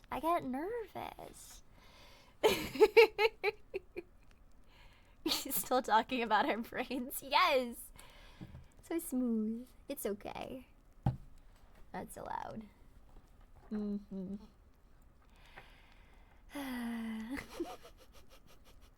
We've just gone through hills and valleys of the stream, haven't we, chat? Just everything. Just everything has happened today. Aren't you so glad we didn't end up working out and doing all that stuff? We just got to chill and hang out in this radioactive ass water. I think it turned out great. It's been great. It's so over. Should I have swam in the radioactive water more? God. Yeah, I mean, okay. For full transparency, we were supposed to play Ring Fit today, and I don't know. I got really invested in this and showing this off specifically. And so I forgot about the ring fit part. I was so focused on the hot tub part that I was just like, oh. Oops. Oopsie. Yeah, Oh, wait. Hold on. I'm just gonna remind you. Next week. No, don't update. Next week, I'm gonna be reviewing Chat's job application. Well, not Chat's job applications. I'm gonna review job applications on Tuesday. On Thursday, I'm gonna be doing some medieval fantasy writing stuff. We can even write fanfics if you want. That was kind of my idea, was that it would be a longer sort of ASMR stream, like writing stuff with my pen and quill and the KU100. It'll be real good. It'll be real nice. Maybe even play with the coins a little bit. It'll be super duper fantastical. Oh, yes. And I literally have like a wax seal too that I'm really excited to do with like the K100. Is like I'll burn the wax and then I'll like stamp it and it's gonna be excited. And then on Sunday, you get to watch me be terrified. You're already giving me suggestions for fanfics you want to write. Anything you want, really. Whatever. We can write whatever. I can't guarantee you're gonna understand my handwriting, though. My handwriting's pretty atrocious. What's off limits? Well, we are on Twitch, so use your brain. We are on Twitch, so we have to keep it fairly. If I had to rank it in terms of like AO3 rating categories, nothing explicit. Like, mature is okay, but nothing explicit. Jester X Princess fanfic. Okay. I see. That could be good. We will start with some Jester X Princess fanfiction. That could be really good. Can we use innuendo? No. Wait, yes. But you have to make it funny, because once it starts being too genuine, then it starts drifting into explicit territory. Tasteful innuendos. Do me good, chat. Don't get me banned. Trying to think of something else. Yeah, I don't know. It's gonna be fun. Oh, what? Oh, sorry. I just saw something. Dead Dove. Sorry, that stuck out to me. Dead Dove. If you've never read fanfiction before, Dead Dove fanfiction is kind of like those really hardcore topics that are very taboo. You're not supposed to open the box with the dead dove because you're gonna get something you don't want to see. That's why it's called Dead Dove. So nothing like that. Thankfully for me, I always wrote really sappy, wholesome stuff, so that was never any kind of, like, stuff that I would personally want to write. Who the hell said VTuber fanfic? No. Oh, God. That's terrifying. No, thank you. No, thank you. Runs away at an adequate pace. No, thank you. Oh, God. I can't think of anything that would, like, ruin all of my friendships faster. VTuber XKU100. I see you in my dreams. Just a chiseled head of marbled gray, and I don't even know. Like, what are we doing here? No, we just said nothing explicit. Nothing explicit. Nothing explicit. There are many opportunities, many ideas. I'm down for all of them. I will say that I foresee Tuesday being a little bit of a longer stream, just as a heads up, because there's this one thing that I really wanted to try before stream. Just trust me. I'm not gonna tell you what it is, but just trust me. It might be longer, it might not be, but if it ends up being longer, it's because I tried something before stream. Just trust me. Just trust me. It's not even anything particularly crazy. It's just really stupid. Can we get a hint?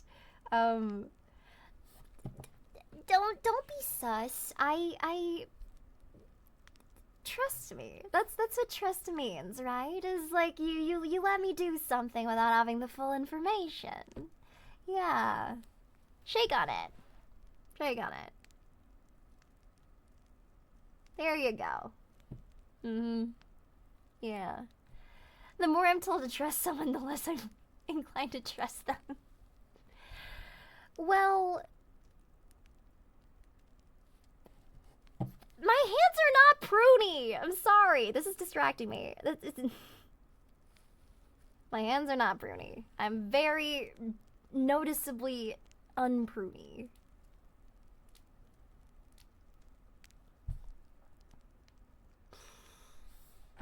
I do have the ADHD tag. This should be.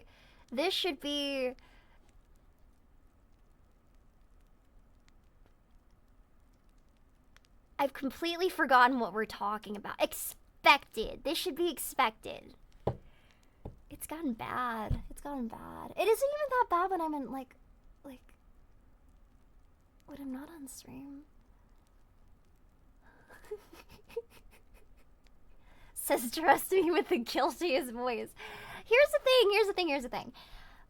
You know those people that are really hard at hiding something about themselves? They're really hard at hiding how they feel about certain things. They don't have a poker face at all.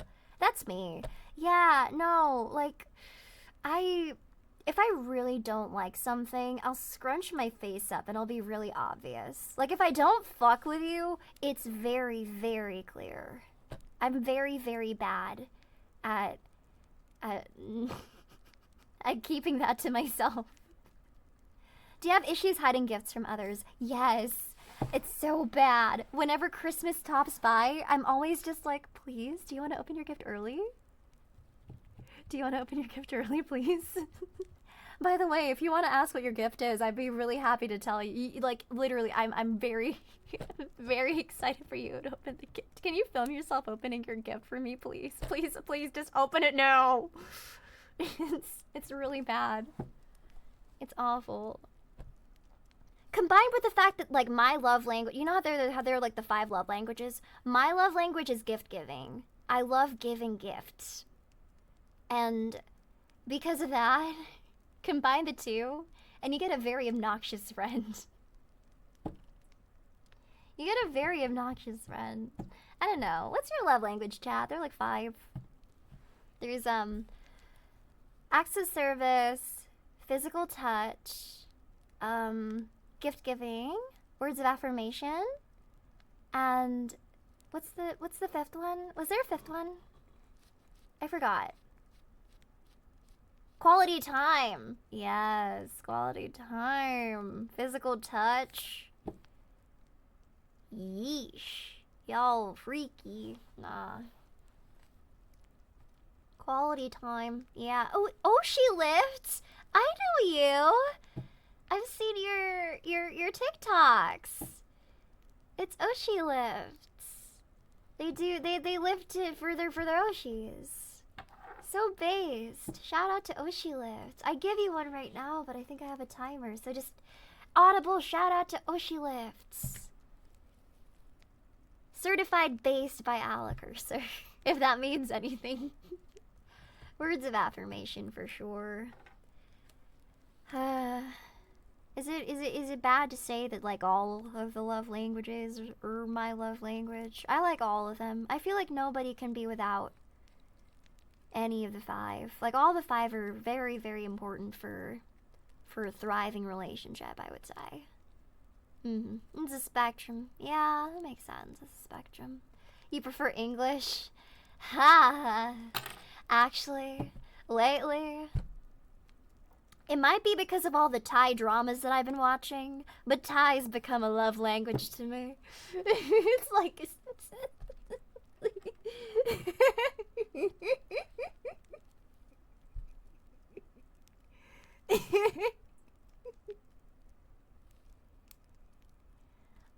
Stop it! Stop! Don't be airing my oh my god, air. The mod air is airing out my dirty business right now. Maybe that's why your name is Air, because all you do is air out my shit. I see you.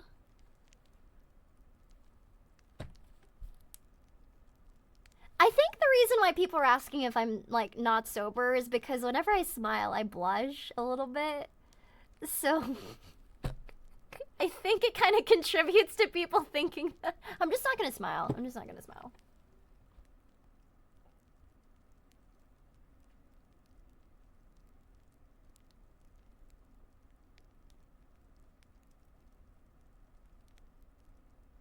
So what if she isn't sober, Celadon? Why is the whole squad showing up for the hot tub stream?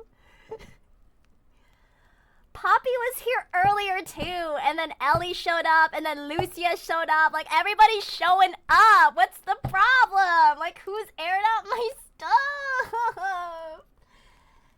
Hey. Can I give a shout out now? Oh, I can. Okay, and then after that, I also give a shout out to Oshi Lips. Oh my god. Hi, but I'm not. I didn't drink anything or take anything. I am completely good.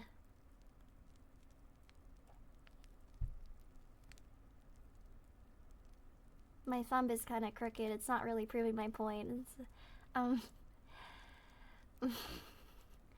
all good. Twisted a bit. No, if my thumbs are crooked, it's not the tracking. My thumbs are just crooked in real life, dude. You're not playing FNAF again? Who the hell made you play FNAF? Chat, you see what you're doing to these VTubers.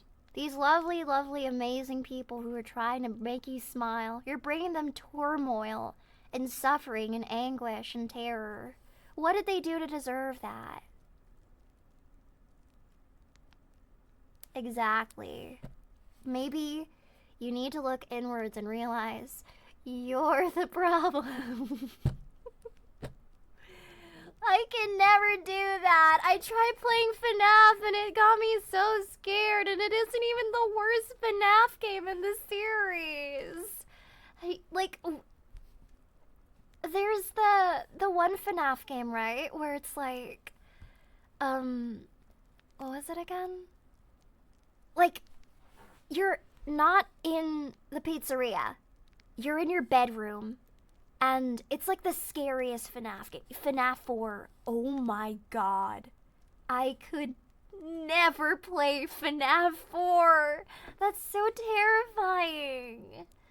And I mean, you guys already know the kind of horror games that I personally like to play. Like, a lot of the past few horror games that we've been playing have been more funny than scary. But to be honest, I kind of like it that way. I like horror as much as the next person, but I also like when it's a little bit funny. Yeah, because if there's too much jump scares, then it kind of just like gets me tired and worn out. I need a little bit more than just jump scares. Exactly. It's just torture. Oh yeah, Celadon, you should play Brother High's Pho Restaurant.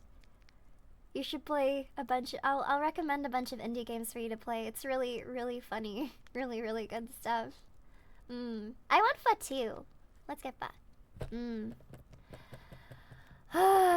Good lord. But yeah, no. I will play scarier. I'll make some scarier games my priority.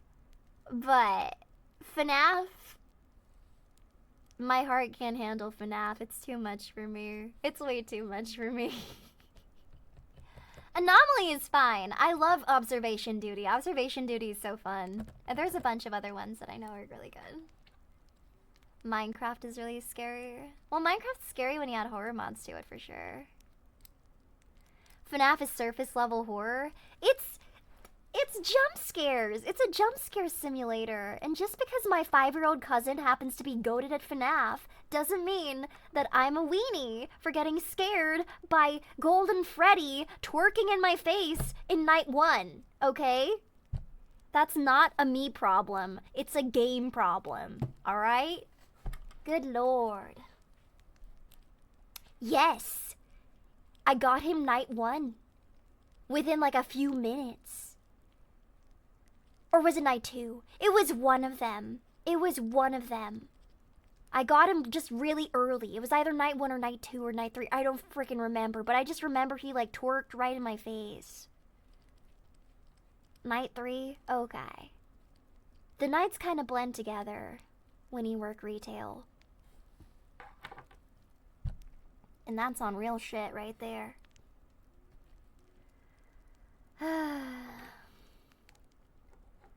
You need the mod that turns him into sexy animatronics? I don't know what's more terrifying. Being jump scared by, like, a disheveled, rotting mannequin?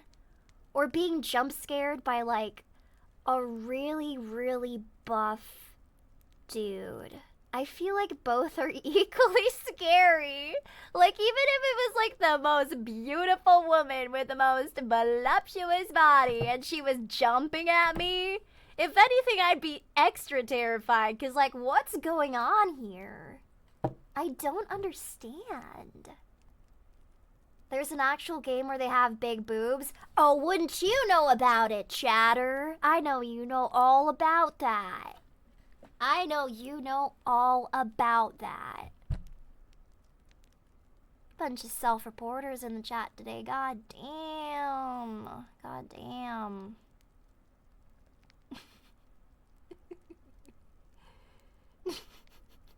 I can't even be mad. I know who you're subscribed to. I know who you follow. I know your flavor.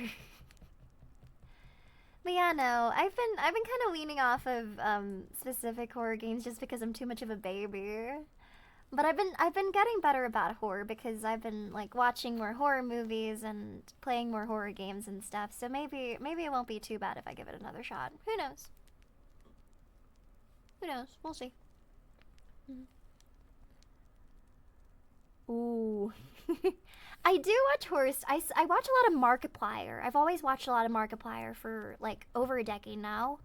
Manly Badass Hero. I watch a lot of him because he does a lot of horror playthroughs. I actually get a lot of my personal game recommendations from, like, I don't get them personally from Manly Badass Hero, but I do get a lot of like my favorite games from like his playthroughs. What else? Imagine though, that'd be funny. Queso, honestly, Queso has a lot of pretty funny horror recommendations. He plays the weirdest shit, and I really love it. Yeah, so like, I consider those my big 3, personally. I like how they play horror games. They kind of tickle a different way of portraying horror.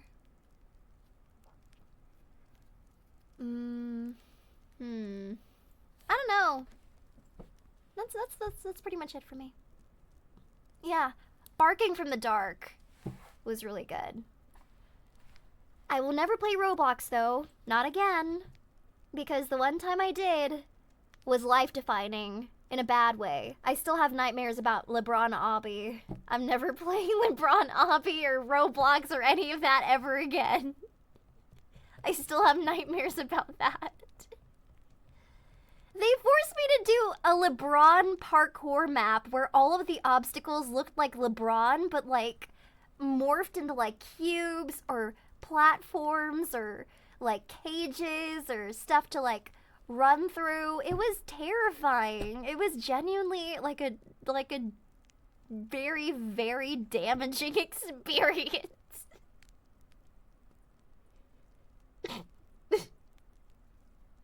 It's never happening again. It's never happening again. Good lord. When's NBA 2K versus chat? Why are we asking these questions? It's just... How would that even work? I barely know how basketball works. How would me playing 2K against you work? I just be like, why can't I get all of my favorite players on one team? What do you mean they play for different teams and I can't just pick and choose them? What do you mean?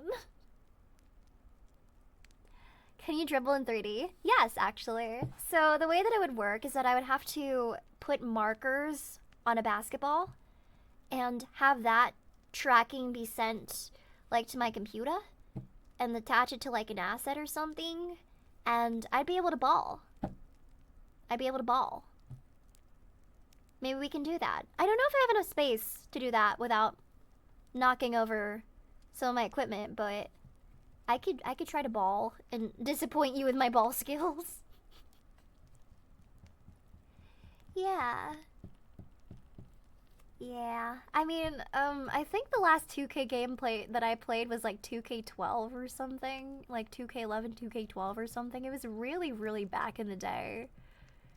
And it was because I was bored at my cousin's house, and that was all they had. was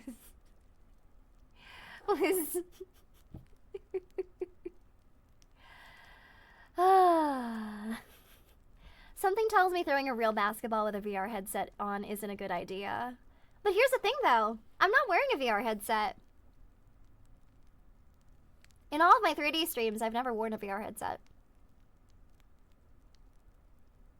So yeah, it'd be a bad idea, but I'm not wearing a headset. I just have I have a camera for my face stuff, so I don't need to.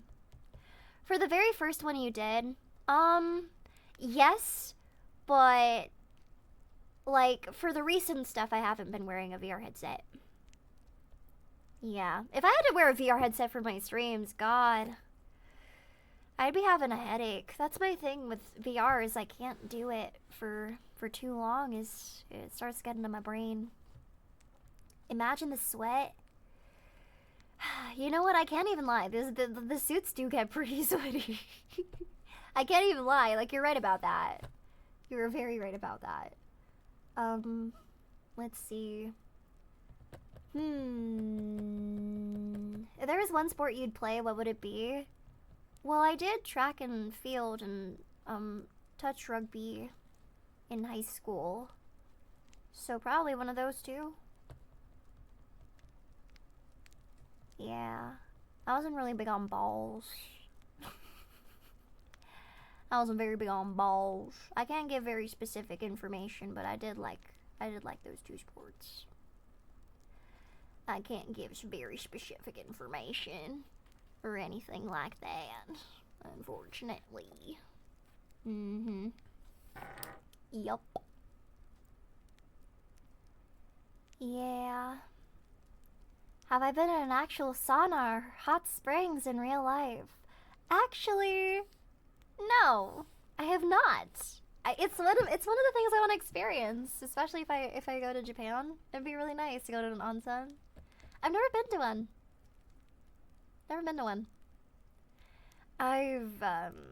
Wait, no, sauna? Yes. Hot springs? No.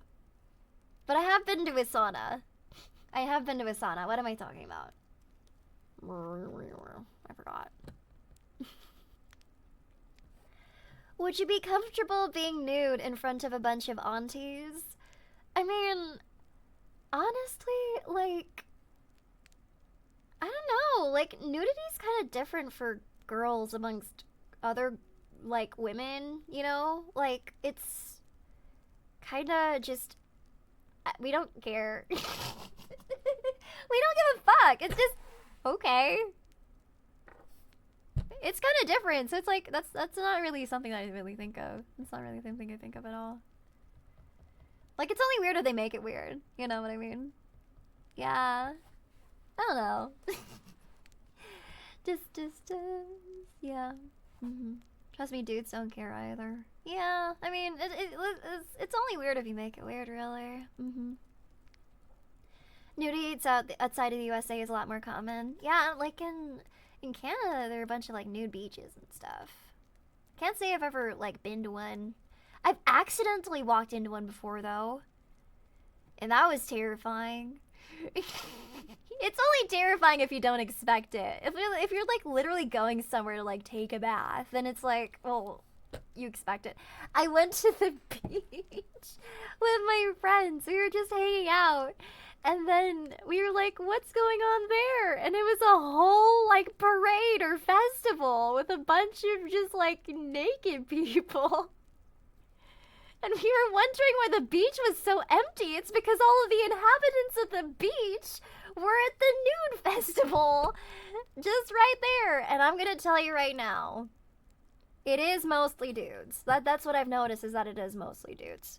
So we were just like, we gotta run up, we gotta run back up. That's the thing, is like a lot of people like will go to nude festivals, but it does tend to be mostly dudes, is what I've noticed. Yeah. Damn, that's disappointing. I mean, I don't know. You know.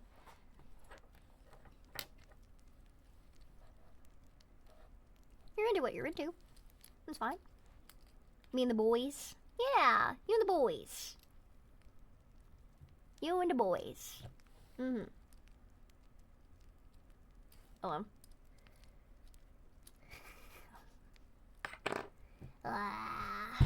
Failing again. I need to stop smiling because otherwise people are gonna think Allie's rude.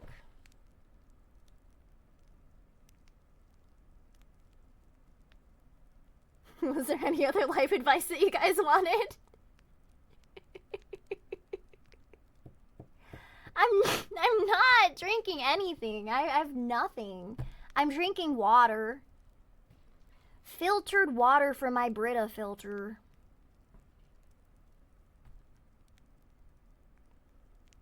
If I had to drink something, ooh, I'd fuck up a Moscow Mule right now. I'd fuck that up. That'd be so good. That'd be really nice. You think the radioactive H2O is starting to get to me? I think that's the reason I've been like sitting the whole time, because if I stood up, you'd see that my legs are like literally glowing. They're like glow sticks right now. It's kind of crazy. Do it, you won't. Oh, shut up. I'm not falling for that. Just like the feet guy. I see you. I'm not falling for that. I mean, I can prove it. You can see with my hands. If it works for my hands and my arms, then it's gonna work for my legs too. There's no difference there. Good Lord. Have mercy. How do I cook without accidentally burning myself? Just don't burn yourself, Fivehead. Just don't burn yourself. But nah, like, you know, wear gloves, stand away, lower the heat. She probably has a gross rash on her leg or something. Your bullshittery isn't working on me, because I know that I don't have a rash on my leg. That's just you trying to get me to prove it. But my ego problems have been mostly resolved, so I'm not taking it. I'm not taking it. I bet she doesn't even have feet. And so what about it, huh? What if I'm just a peg-leg pirate? Ahoy, ahoy, ahoy. What about it? Just nubs all over. I don't even have a bottom half. I'm just a walking, talking, hopping nub. What about it?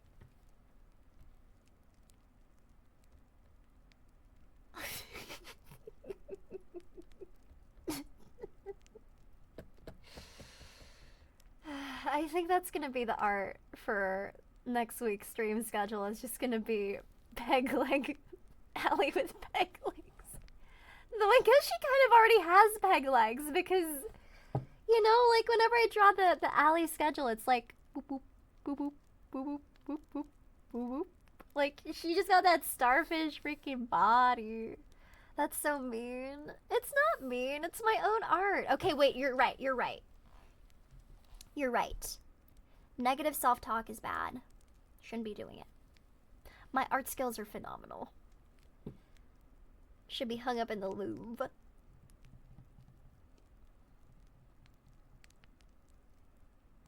Le Louvre. Patrick Star looking ass. Shut the fuck up. My art is beautiful. My art is beautiful. Have I ever gone camping? Yes, I love camping and hiking. I just like being outdoors. How would you rate yourself out of 10 out of how hot you are IRL and as a VTuber? What? You know what? I'll indulge your question. 1 billion. 1 billion.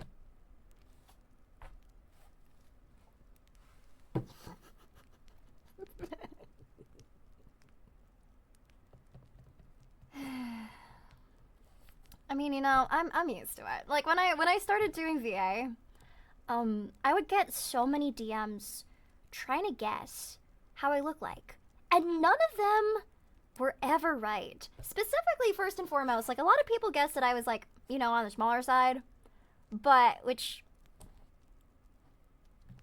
I mean, I guess it's like you can just hear it, but like. Yeah, no, one of them drew what they thought I looked like, and it was just the polar opposite.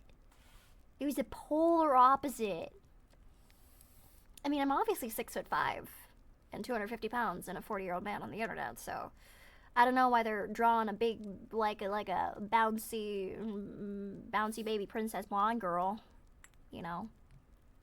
Just completely wrong. Yeah, this is pretty weird, but you know what? Sometimes it's just like, well, at least they're getting it wrong, you know. Yeah. You're chill, but we don't be doing that here.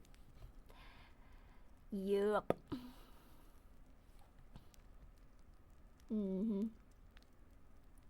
Yeah. You should know. Miss Diza? Yeah, pretty much. 6'1", big, burly, bald. You're just describing Johnny Sins. And you know what? I think it's time to come out and say it. It's your doctor, lawyer, teacher, astronaut. Johnny Sins here. I've been masquerading as a VTuber for the past 5 years, and I think it's time to come clean. The reason I've been taking a bit of a hiatus in my long-lived, prolific pornographic career is because I wanted to live my truth as an anime girl on the internet. And for a small price of 2 easy payments of $59.99, you can get me to deliver a 5-minute voice message on Cameo to your aunt, your sister-in-law, your bridesmaid, your favorite best friend, your second favorite best friend, and I can tell them everything that their hearts desire.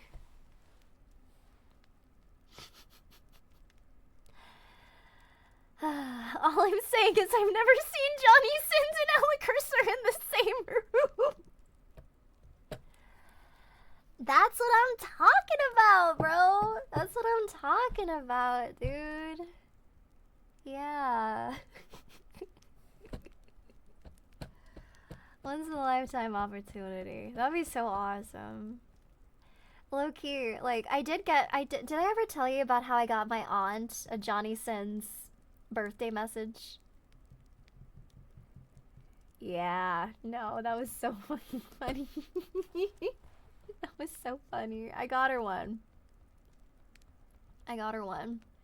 And she was like, she's one of those chill aunts, you know? She's one of those chill aunts. She's one of those, like, kind of young aunts. So, like, she completely knew, like, who he was and was just, like, found it so funny. Like, she's chill like that. Yeah. Mm-hmm.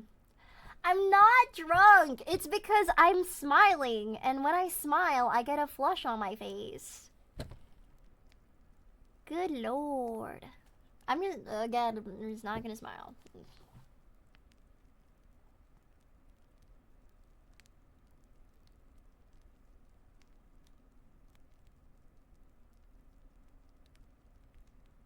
It's the way I'm speaking.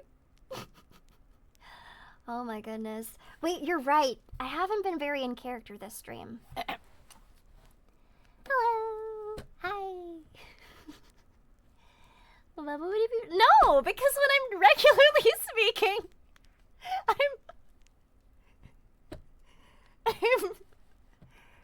I'm making it worse.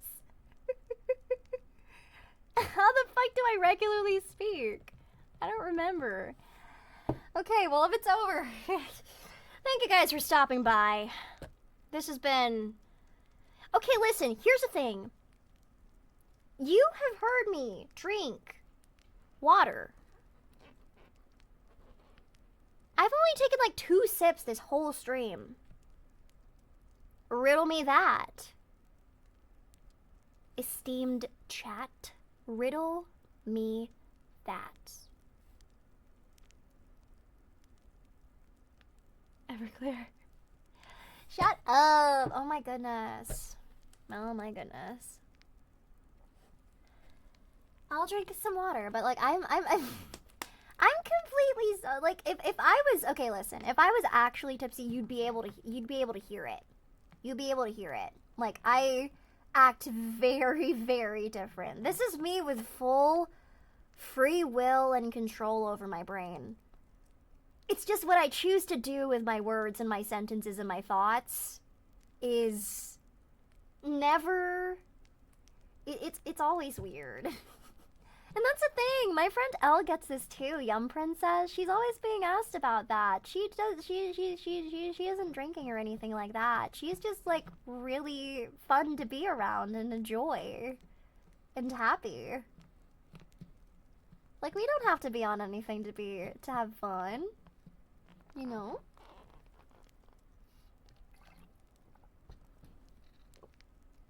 Yeah, like, I mean, here's the thing. I don't like drinking all that, like too much. I'm a big social drinker. But I actually don't drink all that much. I only really drink if I'm like with my friends. So, just saying. Yeah. Yeah, I keep doing the cinema. But we're friends. I don't like to drink on stream because I like to be at least somewhat partially in control of my thoughts when I'm, you know, trying to make stuff for you guys. So, me saying this is entirely out of, believe it or not, my free will. And maybe that was a mistake. Maybe that was a mistake. Maybe my brain is just broken and I need to return it to the brain store because the brain store will know what to do with me. I need to get a refund from the brain store. I think the return period is long over. I mean, here, like, I like stupid shit. I'll be watching Germa. I'll be watching a lot of Germa. Germa's my favorite streamer of all time.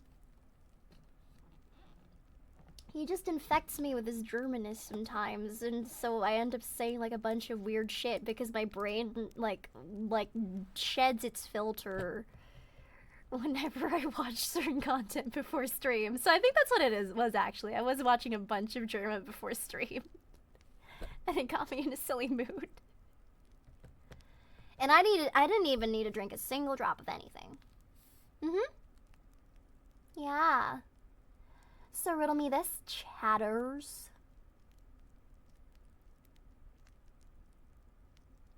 I was gonna say something really witty, but I couldn't come up with something fast in time, so I kind of just stayed silent so you would forget that I said riddle me this. Recite the alphabet backwards. I can't do that sober. It's complicated. Z A B Y X Q C. I don't fucking know. Z B A Y X Q C.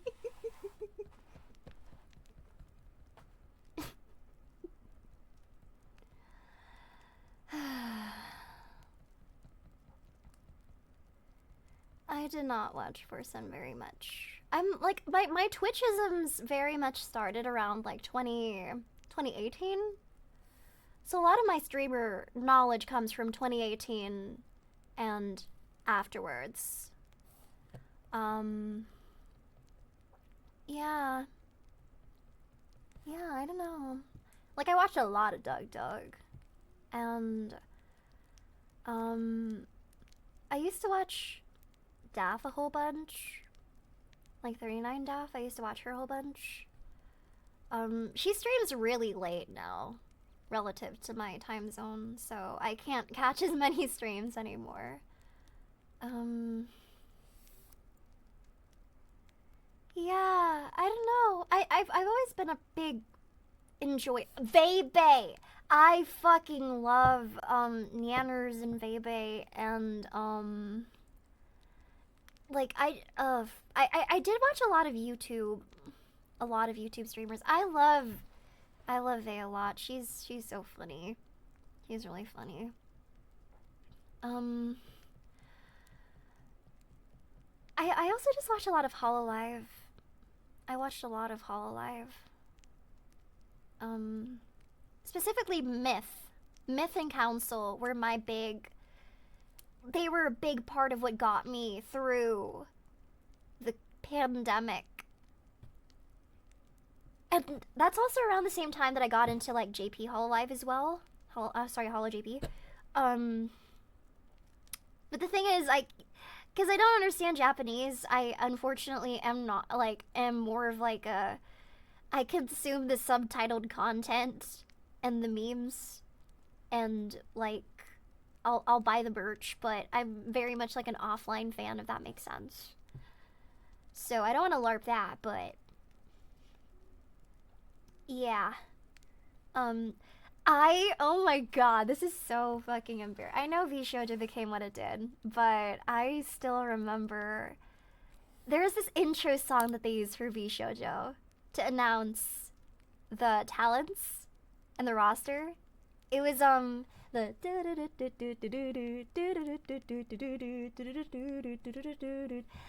that song was such an earworm for me. You remember the one? Yeah. God, I think it's my second most listened to song on Spotify. It was like Together Forever, My Lovely, Lovely Video Game Friends or something like that. It's so fucking good. And I remember listening to that over and over because I was like, damn, I don't know why this fills me with so much motivation. And around that time, like, I wasn't even a VTuber yet. I don't even know if I was Alekirser yet. But I remember listening to it so much and just thinking VTubers are so cool. So that's a little bit of lore about me. Do you have any advice? Oh, great Alekirser. Why? For me? To you?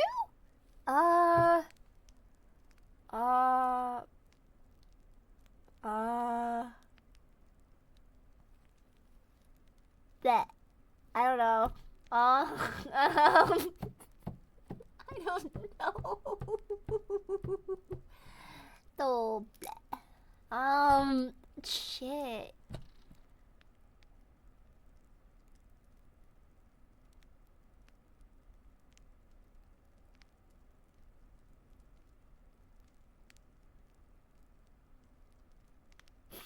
I'm not even thinking, I'm just staring. I feel like an NPC. I don't know. What can I say? Don't give up on your dreams. Yes! Okay! Amazing! Okay, just do it, please. Just do it. Just be happy, be merry, be joyful. Yay! Yay! I'm gonna eat something yummy. Okay, be happy. Yes! Yes! Oh my god. We are all gonna achieve our dreams. We're gonna become amazing voice actors. Chat, you're gonna achieve whatever you set your hearts to. It's gonna be a happy, happy time, and we're just gonna be happy and live to grow old and be happy and live fruitful, joyful lives, because that's all we can really do is try our best every single day and quell the negative thoughts that try to get in the way of our happiness. That's all we can do is be happy. And with that, thank you for tuning in. I've forgotten like maybe 90% of everything that I've said on the stream, but that doesn't make it any less genuine, okay? We are going to be raiding into somebody. I'm not pruny. Look at my goddamn hands. Okay? We, yes, we are going to be raiding. We're gonna be raiding into Megalodon VT. So Dragon Raid. Have a good time with Megalodon. And I will be seeing you on Tuesday for some job applications, on Thursday for some KU100 ASMR, and on Sunday for some horror. What? That's so embarrassing! What the fuck? You just saw it in the chat! That's so embarrassing! Okay! Let's go! Have a good week, everybody. This is something. This is a stream of all time. Okay.